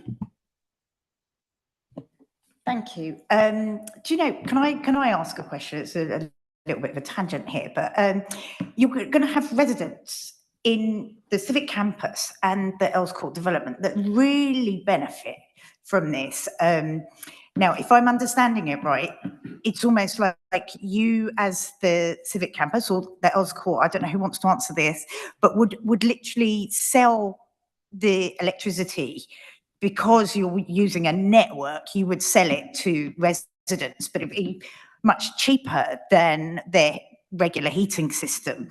So almost what I'm talking about is how we pass on those benefits outside of those particular residents. If you could speak to that, that would be great. I mean, Peter, do feel free to come in, but yeah, I mean, the residents, I think, in both a scheme like Earls Court and on the civic campus, they will have a contract with an electricity supplier where they will be able to choose their electricity supplier on the market as they can now, and they will have a contract to buy heat. So they will buy heat from the heat network rather than buying gas from a gas main. In effect, from their point of view, it's not any more complicated to do that. Their energy bill is buying heat rather than buying gas. That's much cleaner for them. It should hopefully be cheaper for them because these networks are using lots of free environmental heat that would otherwise be wasted. In terms of sharing the benefits around the borough, I mean, mechanistically, I think that's quite tricky, but I think one thing I would say is that the benefits of better air quality, the benefits of not having gas boilers across these two sites, that is not restricted to just those sites. That is something that is felt across the borough because air pollution doesn't just stay in Earls Court, it doesn't just stay in the civic campus. Peter, I don't know if you want to add anything. Can I add to that? I totally agree with everything that Tim has said. There are wider benefits to everybody, particularly the homeowners, through these kinds of systems. It is not just the energy costs that can be lower. It is the low carbon. It is the health and well-being benefits. It's the fact that the service charges, the operation charges, the maintenance charges are a lot lower. A good example is at King's Cross. I worked on the King's Cross regeneration scheme for over a decade. And whilst you can't lock in people to, we will be partnering with a private company like E.ON, like Vattenfall, we will have probably a 40, 50-year contract with them to provide energy to homes for that. And part of that deal is obviously they put in the capex to put in the system, etc., and they take it back through the energy charges. But part of the deal is, and what we did at King's Cross with Metropolitan, for example, was that they had to keep the energy prices at 5% or more lower than a basket of standard energy prices. So again, that's actually then encouraging people to buy into that system, because they know that they're going to get it more cheaply than you would out on the open market. So there are multiple benefits from it, let alone just the health and well-being. But it's also that kind of energy security that you've got, because you have that resilience that you wouldn't have from your own gas boiler. You don't have to pay for a monthly, or a yearly upgrade or whatever to your kit, and you're not going to have to replace it. That will all be part of the deal. So it's that kind of longer term thinking that helps reduce the overall costs and gives greater energy security to people. Thank you. Thanks for that. That's Councillor Shepherd-Verdier.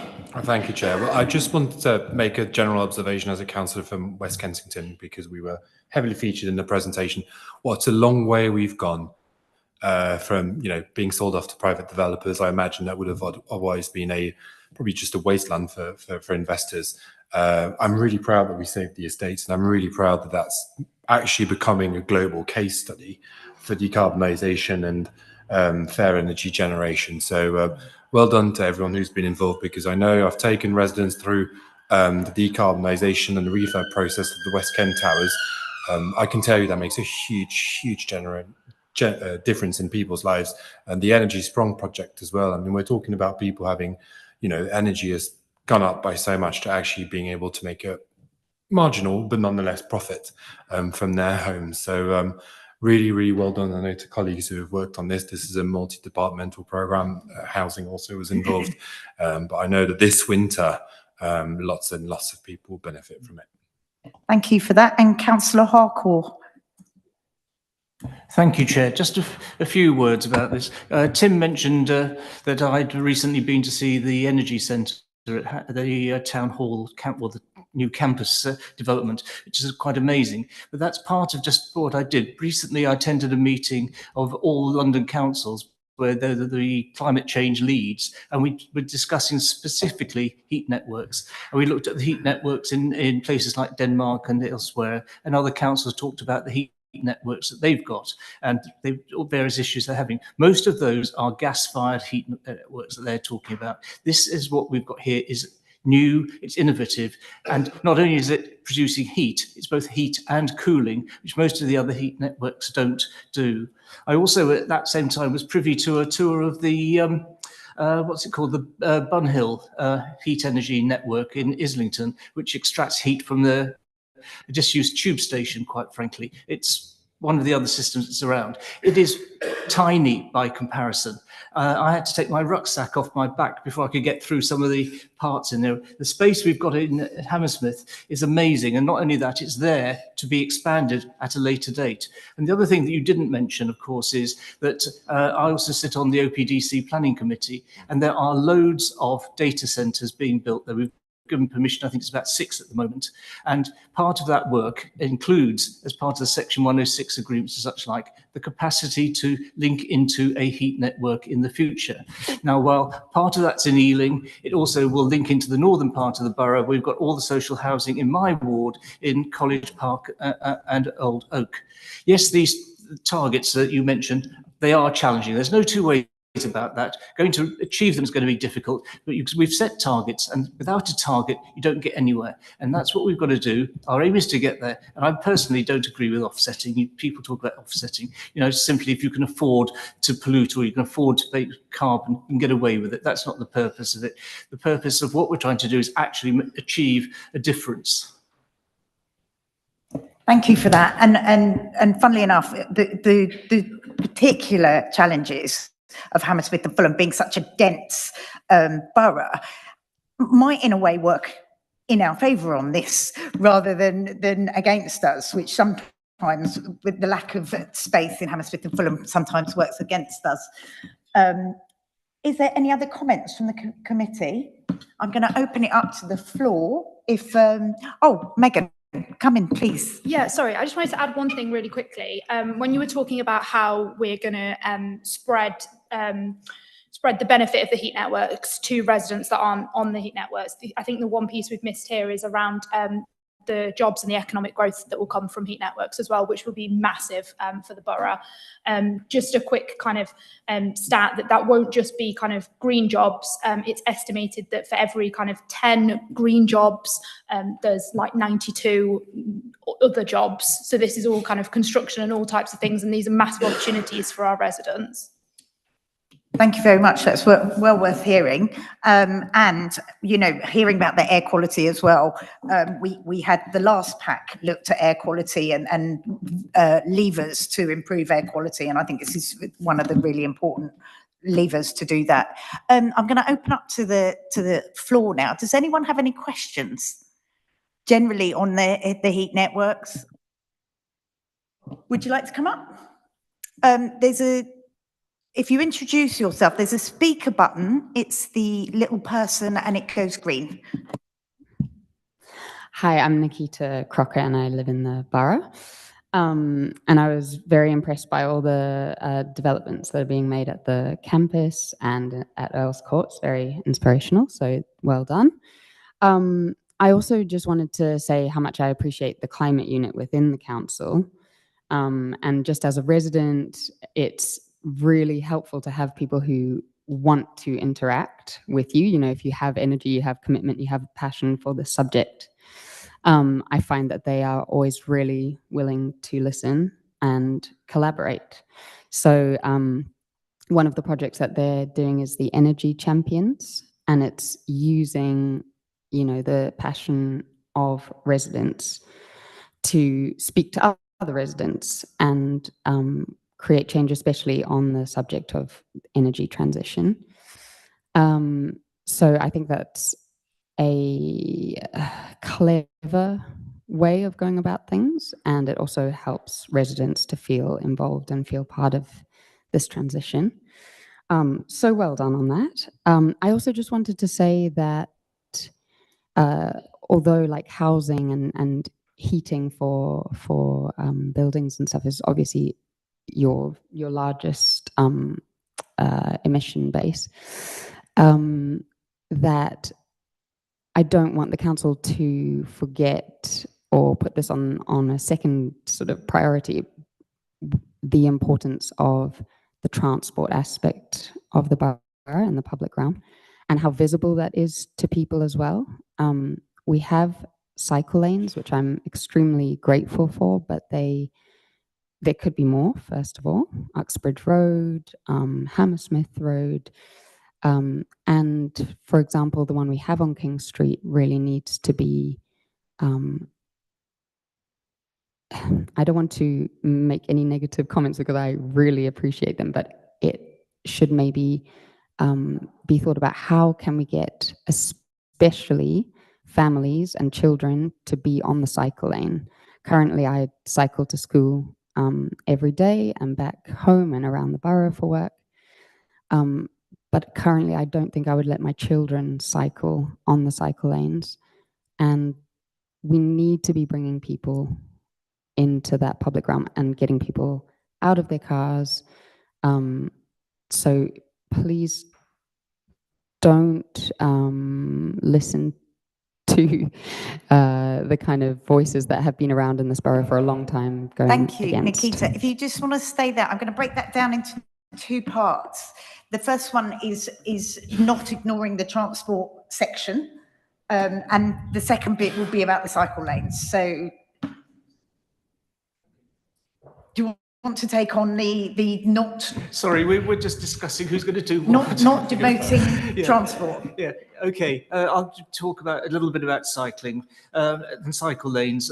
Obviously, you know, thank you for your comments about them. I'm sure Casey, who's from the cycling group as well, will have words to say about the cycling that we've done. Obviously, the work in King Street is a major improvement. It's produced a cycle lane. But as we were saying the other day at Cabinet meeting about Uxbridge Road cycle lane, it was very much a temporary one that was put in. There's work to be done, and there's work and design being done with Transport for London on that. The money's not there yet, but it will be funded in a couple of years' time. On top of that, we're about to start work on a north-south cycle lane from roughly the Westway flyover down to Shepherd's Bush Green and across. And as you know, there's been a number of consultations, or there's a consultation going on about Transport for London for the cross Shepherd's Bush roundabout cycle lane. Unfortunately, with that one, when you get into Kensington and Chelsea, Conservative run Kensington and Chelsea, there are no cycle lanes, so you hit effectively a cycling brick wall when you get there. But nonetheless, despite all, as you say, despite all the people who criticise it, I've been getting an incredible number recently of people saying how important it is that that particular cycle lane goes on. In terms of King Street, yes, we've put that in, we've improved it, but I don't think anything stays the same for very long. There's always improvements that can be made, and improvements and things that were. It was originally meant to be in a much bigger scheme. We had originally had money, I think it was about £1 million, correct me if I'm wrong, Bram. Was it 3 million from 20 million from TfL just before COVID to do a full environmental scheme connected with the cycle lane down King Street. So it would have been a much better scheme than that. But then COVID came along, TfL lost all that funding, etc., etc., etc., which I won't go over because I'm sure you all know about that. And so we ended up with a much scaled down scheme. But nonetheless, it is there. And contrary to other people and the comments I get from one or two particular people, it is now very, very heavily used. And you can see that yourself, and I think it's a major improvement for the area. May I say something to that? Yes. Just particularly on King Street, especially with the death of the cyclist on King Street, which was not the fault of the cycle lane, but obviously illegal activity from a motorbike or a moped. Maybe we can think about how to create some kind of permanent infrastructure to not allow motorized vehicles to come in. And one particular thing just for me personally is the part outside of the town hall campus is particularly like a kind of a gray area. So I often come on the left-hand side of that cycle lane. Cars are not aware because the bollards are further down. And often I'm having to wave cars out of the way to keep myself safe in that lane. So if we could please do something. I have written quite a few emails about that and not received much communication. Yeah, thanks very much for that. I think, as you rightly say, there are improvements still to be made. I'm not sure of the exact plans for that particular part of King Street, but as you know, there have been some improvements made at one or two of the junctions for that same sort of reason. Bram, perhaps you know where we are with that final bit of improvement outside where the town hall campus is. It is a bit of a grey area at the minute. Yeah, thank you very much. So when the works come towards the end, we will be then looking at, we call it section 278 works. So there will be it will cover the whole carriageway, and we'll need to look at how we redesign it and deal with it. Because at the present moment, because it's been a construction site for probably 6 years or so, we really need to actually tidy that whole area up. And at the same time, we'll look at any of the redesign the cycling provision as well. Yeah. I'm going to hand over to the cabinet member, Councillor Chevot-Berdier. Thank you, Chair. Well, first of all, on the unfortunate event on the King Street. So at this point, I'm sorry, this is a bit of a disappointing answer, but it's what we've agreed with the police, is to not make any comments about the layout of the King Street cycle lane at this point, because that could compromise some elements of the investigation. This is something that I do want to look into as a priority, but at this stage, unfortunately, I can't further comment on this. However, on the other schemes and the wider availability of cycle lanes on the borough, I can be quite clear. Well, let me start first of all with the fact that there are some people who have no choice but using cars. I respect that. We also need to be tolerant of that. Having said that, I think cycle lanes are great. I think we need more of them in the borough. 1 week into the job, I signed off on Wood Lane, which goes north-south from Oxford Road up to create a segregated cycle lane that is safe for people.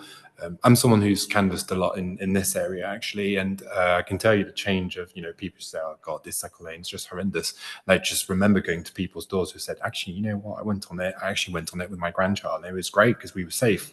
No one was trying to kill us. So that's, a great thing to have. On the other schemes, working on it very, very intensively. I'm always trying to take on board the concerns of people who are opposed to it, because I think it's about bringing people with us on a journey and making sure that it works for everyone. But I'm, pro cycle lanes, and it'd be great to have more across the borough, because that's a way to get people from motor vehicles onto more carbon neutral vehicles. So it's the way of the future, I think. I'm going to go back to thank you for that. I'm going to go back to the other part of the question about not relegating transport, because we've had the heat energy network presentation tonight. I mean, we had a lot on transport. I think 2 committees ago, we did a whole committee about transport. And I don't know, Hinesh, if you want to come in on the transport is not being relegated. There are actually you're overseeing advances in all departments. Yeah, certainly not being relegated. It's not for me anyway, because it's taking up most of my life at the moment. We're working on sort of high-level strategies, as I mentioned earlier, around transport strategy, but that will come later. Right now, we're fully focused on trying to increase the amount of investment, particularly from TfL in cycling infrastructure. Councillor has just alluded to. So we'll see how those negotiations and those designs progress over the next few months, and hopefully we'll have some more to announce at some point later. And I mean, we could talk about lots of other transport-related things, but as you said, we did cover this quite extensively last time, so maybe if there are specific questions, we can come back to those. Yeah. Thank you for that. Thank you, Nikita. Appreciated that. Does anyone else have any questions for the committee? Casey, come on up. Thank you.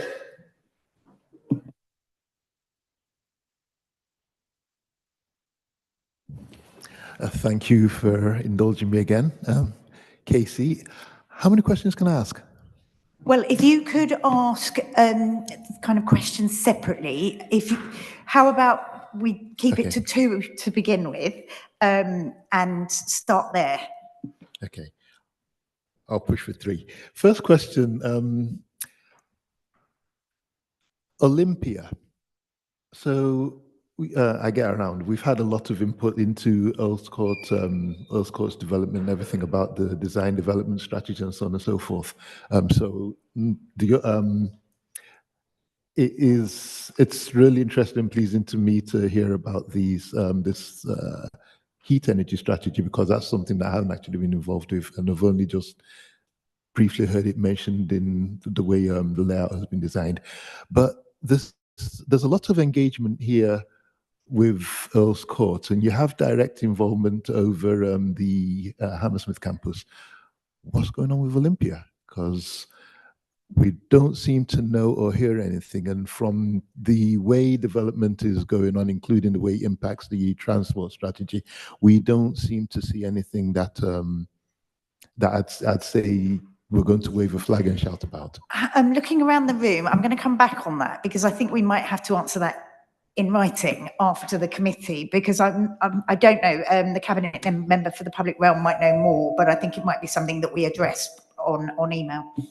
Yeah, I guess just to provide you a simple answer, currently lots of residents have flagged to us that there are works ongoing in front of the Olympia. So if it's in relation to the existence of the cycle lane, it's being temporarily affected because of those works. However, we're still working quite hard, and I can tell you the team know that, with TfL, to bring a cycle swoop Highway 9 cycle lane on this Hammersmith road that connects us into cycle-less RBKC. On the opening of the Olympia, I understand from them, I'm not into the detail of it, there's a phased opening from, I think, Q4 of this year onwards. And on effects on the wider community, we've been involved with residents on the consultation relating to traffic measures to look at what they want to see in the area to ensure that when the Olympia opens, we don't have a surge in vehicles that turn their streets into motorways. And for my own, again, always sort of thinking about West Kent, my heartland, we've had a parking control consultation in which people asked us to increase the control hours in order to mitigate the impacts of the Olympia. So we're very much engaged on all of these moving parts, and Bram and his team, and Hinesh himself as well, are doing a great job on that. Thank you. Is there any sense that they have the same kind of ethos and direction as, say, Earlscourt? I think we might actually have to ask the planning department. Can we put this down as an action, as a follow-up? Because I don't think anyone in this room has got the answer for you right now. And so I'd like to ask planning. Can we put that as an action? Would you like to carry on to your next question, and we will answer you? Yes, thank you. And thank you for that. Next one, heat pumps versus heat transfer. So as has been explained here, a heat pump as a system is something that works both in terms of heating and cooling. But if I understand correct, most of what has been installed so far have just been for heating. And now we're starting to scratch our heads as we realize that houses need cooling. I understand that some of this was from sort of like the way that the original plans or programs were rolled out by government. Is there any direction or sense in how we can sort of like make the best of a direction going forward? I mean, Megan might have more to say, but I think there is a climate change element to this, because I think there is a bigger cooling need as time goes by, and that cooling need is probably at its most acute in inner London and boroughs like H&F. I think we have one of the biggest urban heat islands anywhere in the country. But yeah, if you go back 50 years, the cooling demand, the climate was a good degree and a half cooler. The cooling demand was not as great. We know that cooling demand is going to grow. That is an argument for the kind of energy networks that Peter and I have been talking about, because they can use these heat pumps they can use these kind of big water stores, whether they be the aquifer or whether they be the ambient loop Peter was talking about, to dump heat as well as extract heat. And in dumping heat, you can then generate chill and you can cool buildings. I don't know if Megan and Peter, you want to add to that? Yeah, just to come in on that, as we've mentioned already quite a lot tonight, the Civic Campus. So the Civic Campus does have cooling, and that does have cooling for some of the residential units as well, which is quite rare when it comes to heat networks. Usually the cooling is just for the non-residential units. A really boring, almost like technical response to that is, when it comes to cooling, it's a completely kind of different system. It's fine when we're talking about new developments, kind of like Earlscourt and things like that, because we can design it with the cooling in. But a lot of what we're looking at is already existing, like blocks of flats, for example, that already have radiators and things like that. And you can't put cold water through a radiator and expect cooling. Cooling has to come through the air. So we are having lots of these conversations, but there is a bit more kind of technical considerations there as well. Thank you. Yep, Megan's right, but air source and a lot of heat pumps will give you coolth, as Tim said earlier on, as well as warmth, and that is one of the big advantages of the system. So that I'll probably get shot for saying this, but I don't think we're going to hit the Paris numbers. I don't think anybody thinks we're going to do that. We are going to require comfort cooling going forward. And the point about the urban heat island effect is an absolute critical one. As more and more populations move towards cities, And as I mentioned before, by 2050, UN saying that 70% of the world's population will live in cities. The urban heat island effect will have a significant impact on the health and well-being of everybody. So the more that we can utilize these systems, combine these systems and put in these district networks, we can then utilize what we didn't really talk about in terms of the time. The benefits of, the reason I mentioned the co-located plant so much is because it frees up roof spaces and other plant areas for other things that are more beneficial to the environment than just using plant at the top of buildings. And so there are much wider, for example, green roofs, blue roofs, mixture of blue-green roofs, all sorts of stuff.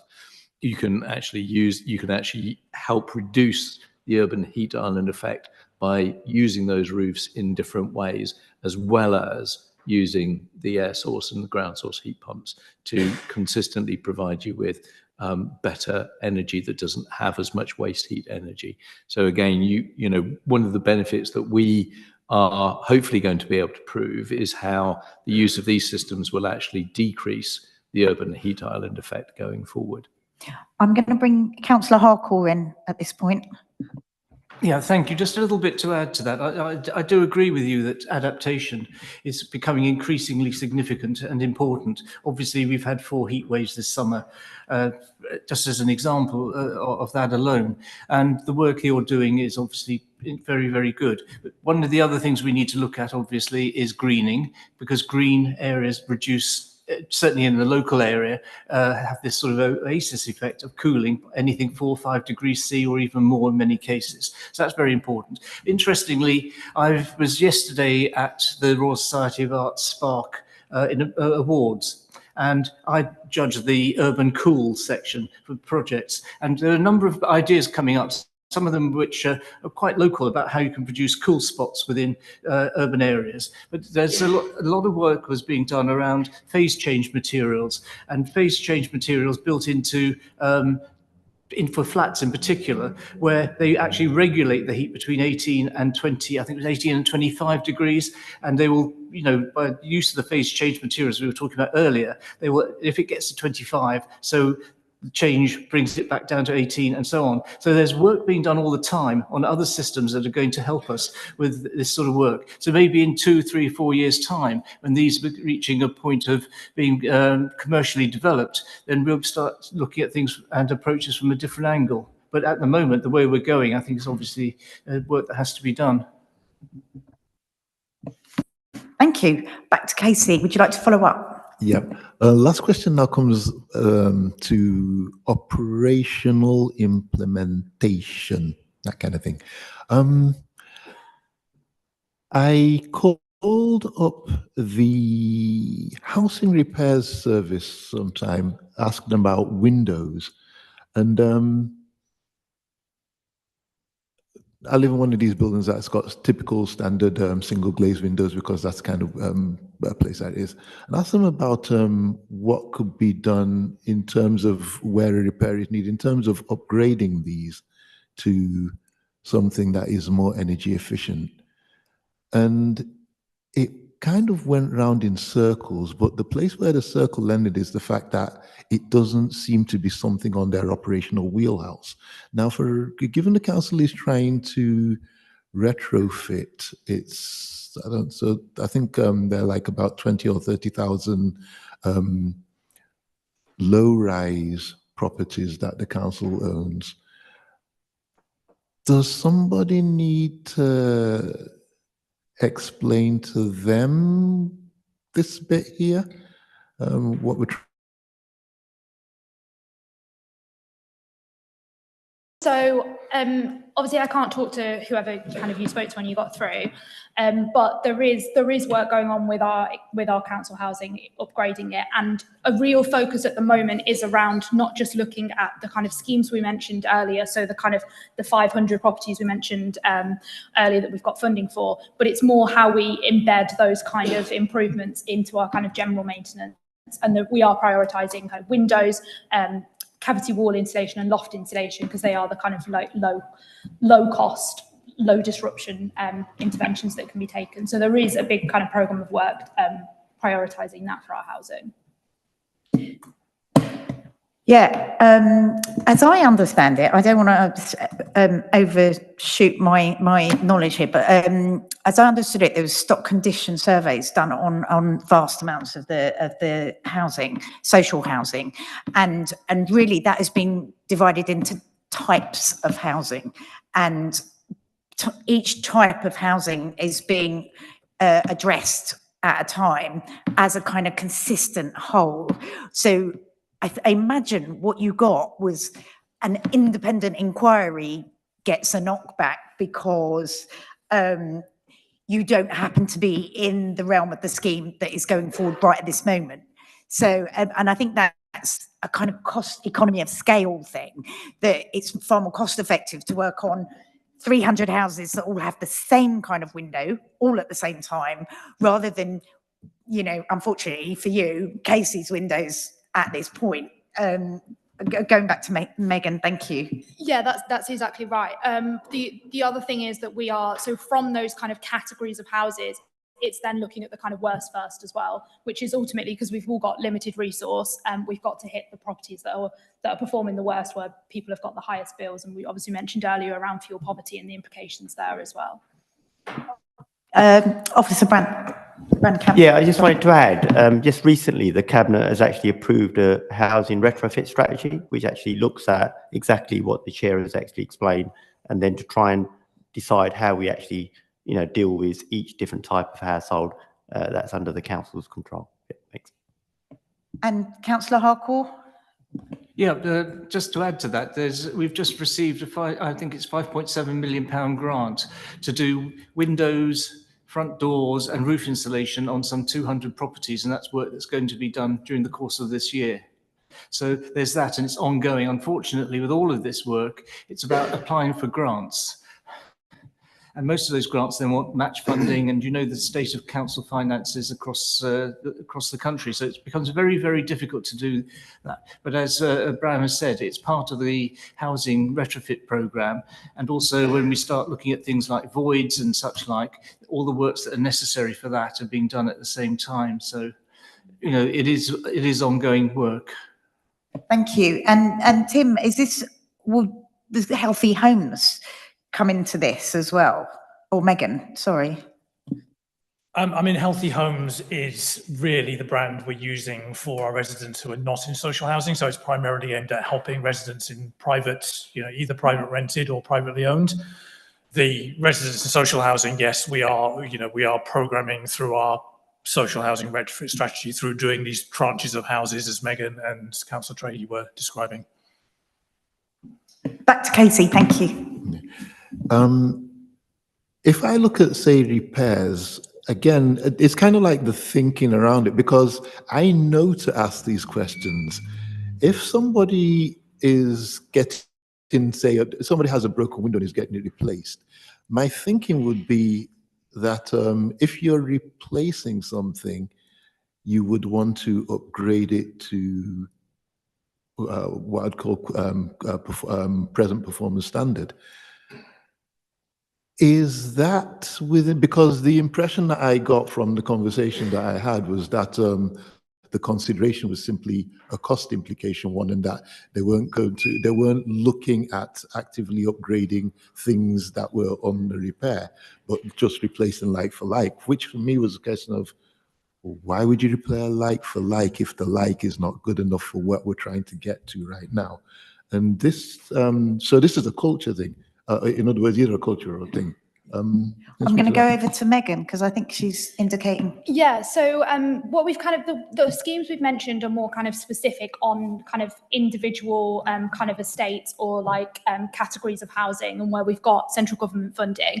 But another piece of work that's kind of links a little bit to the housing retrofit strategy is we do have like an asset management plan. So that's our kind of plan of what we're going to do with all of our housing over the next kind of 5 years, and a big component of that is exactly what you're talking about there. So when we're going in to fix a repair, is there an opportunity for it to be replaced with something that we would ultimately be wanting to do later down the line anyway?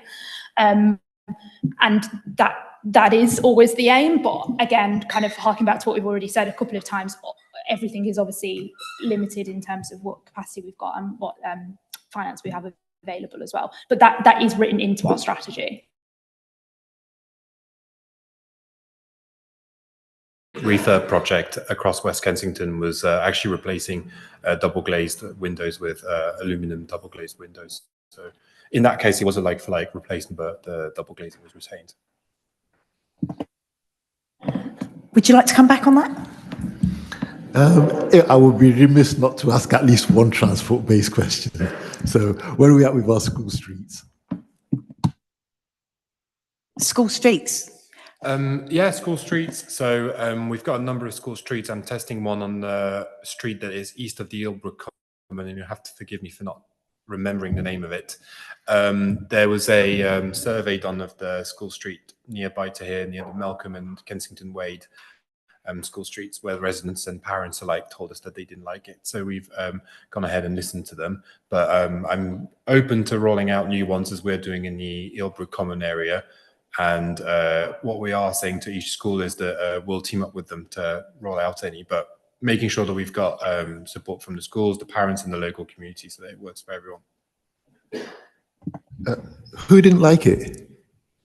So we conducted a survey of the local residents. It was between 60, from memory, it was between 60 and 70% of local residents opposing it. And in addition to that, there had been a petition by the parents. How many of the children who would have benefited from that school street indicated that they didn't like it? Were they in the room when it happened?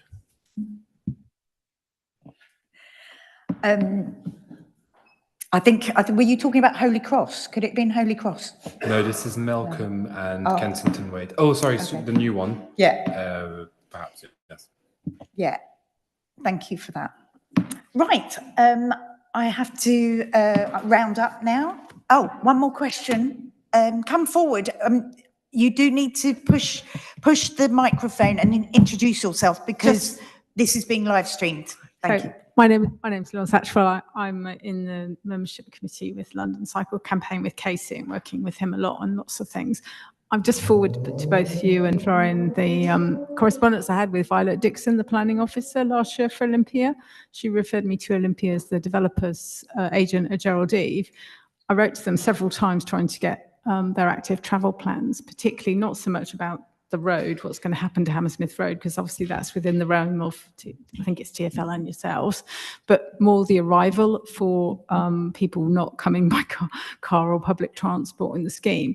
Obviously, it's a massive scheme and there are thousands of plans on the planning website, and I did do a whole scour of that, but I really wanted to engage with somebody at the developer to find out where they were going to position the cycling parking and, you know, what the concepts were and how safe arrival from the high street would be, you know, for pedestrians even, and how the streetscape was to be finalised, but I never got a response. So I just sent that to you. So thank you, Councillor. Thank you, Chair. Just to say, yes, it's Holy Cross. We were talking about the school street schemes. That's the new scheme we're rolling out. Yes, happy to engage with you. I understand that the cycle hub of the Olympia is the sort of main entrance that we all know. And when it comes to cycle parking, we've got an ambitious program of closing bays as well as Sheffield stands, but also bringing forward a mandatory parking-based program for people who use the rented e-bikes and e-scooters, and in order for them to be positioned in areas that are safe, encourage the use because that's what we want. But I also, I'd love people not to have to go around them on pavement. So reconciling everyone. we kicked that off last year because obviously these things don't happen overnight, and they must have had an idea in their heads then, even though the scheme was still coming out of the ground. But now it's here, and it would be disappointing if the developer turns around and says, "Oh, it's too late now," you know, etc. Be interested to know how they're getting on their power as well. If they've gone for any kind of renewable power and heat sourcing. I guess the scheme is pre that technology. I don't know. Do you know? Yeah, I mean, I can come in very briefly. Yeah, it was before there were planning requirements to use electric heat, so they have combined heat and power, which is better than a gas boiler, but it's not as good as the kind of thing Peter and I have been talking about. Because it's not just the Olympia Exhibition Centre. In my professional role, one of the QSs I know, he was working on the residential block at the back, which is actually a completely different developer to the actual main developer for Olympia. So I guess they've all done their own selfish things in that respect, because there wasn't a requirement to do it, which is just a little bit frustrating, but such is the machinery of development, isn't it? Yeah, I mean, I think combined heat and power is better than individual gas boilers. Yeah. Definitely, but yeah, it's not. We can do better now. Well, the next big site behind that is the well, I call it the post office, but it's not post office. It's the record storage site. That's been up for sale for a long time. I don't think they did have a buyer, but it's not come forward. Yeah, that'll be another big scheme that will have all those requirements, I should imagine. Yeah, great. I'll just come back in on the Olympia scheme. I think at the beginning of the year, the east side to the west of the railway came to planning as a pedestrianised area that had small pop-ups, and it was actually, it got through planning quite easily. It was quite a beneficial, we talked a lot about eyesight, about the safety of women and girls or pedestrians, and access to the station.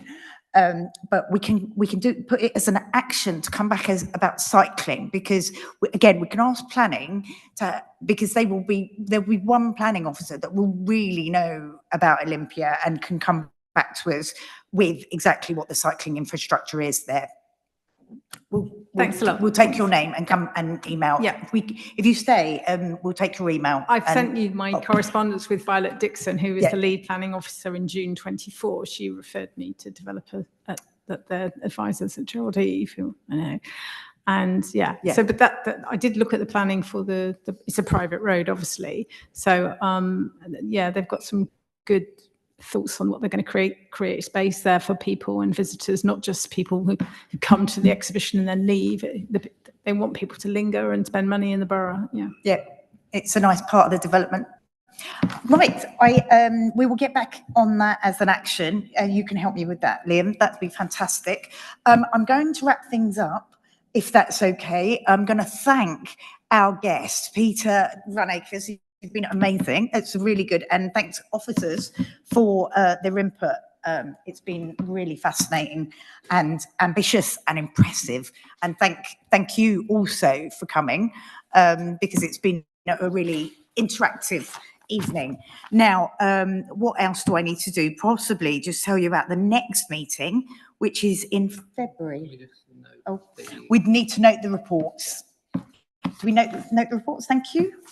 Thank you, councillors. And the next meeting, any idea? February the 3rd, 4th? Sorry, it's not my meeting. I'll tell you in just a second. It's in my diary.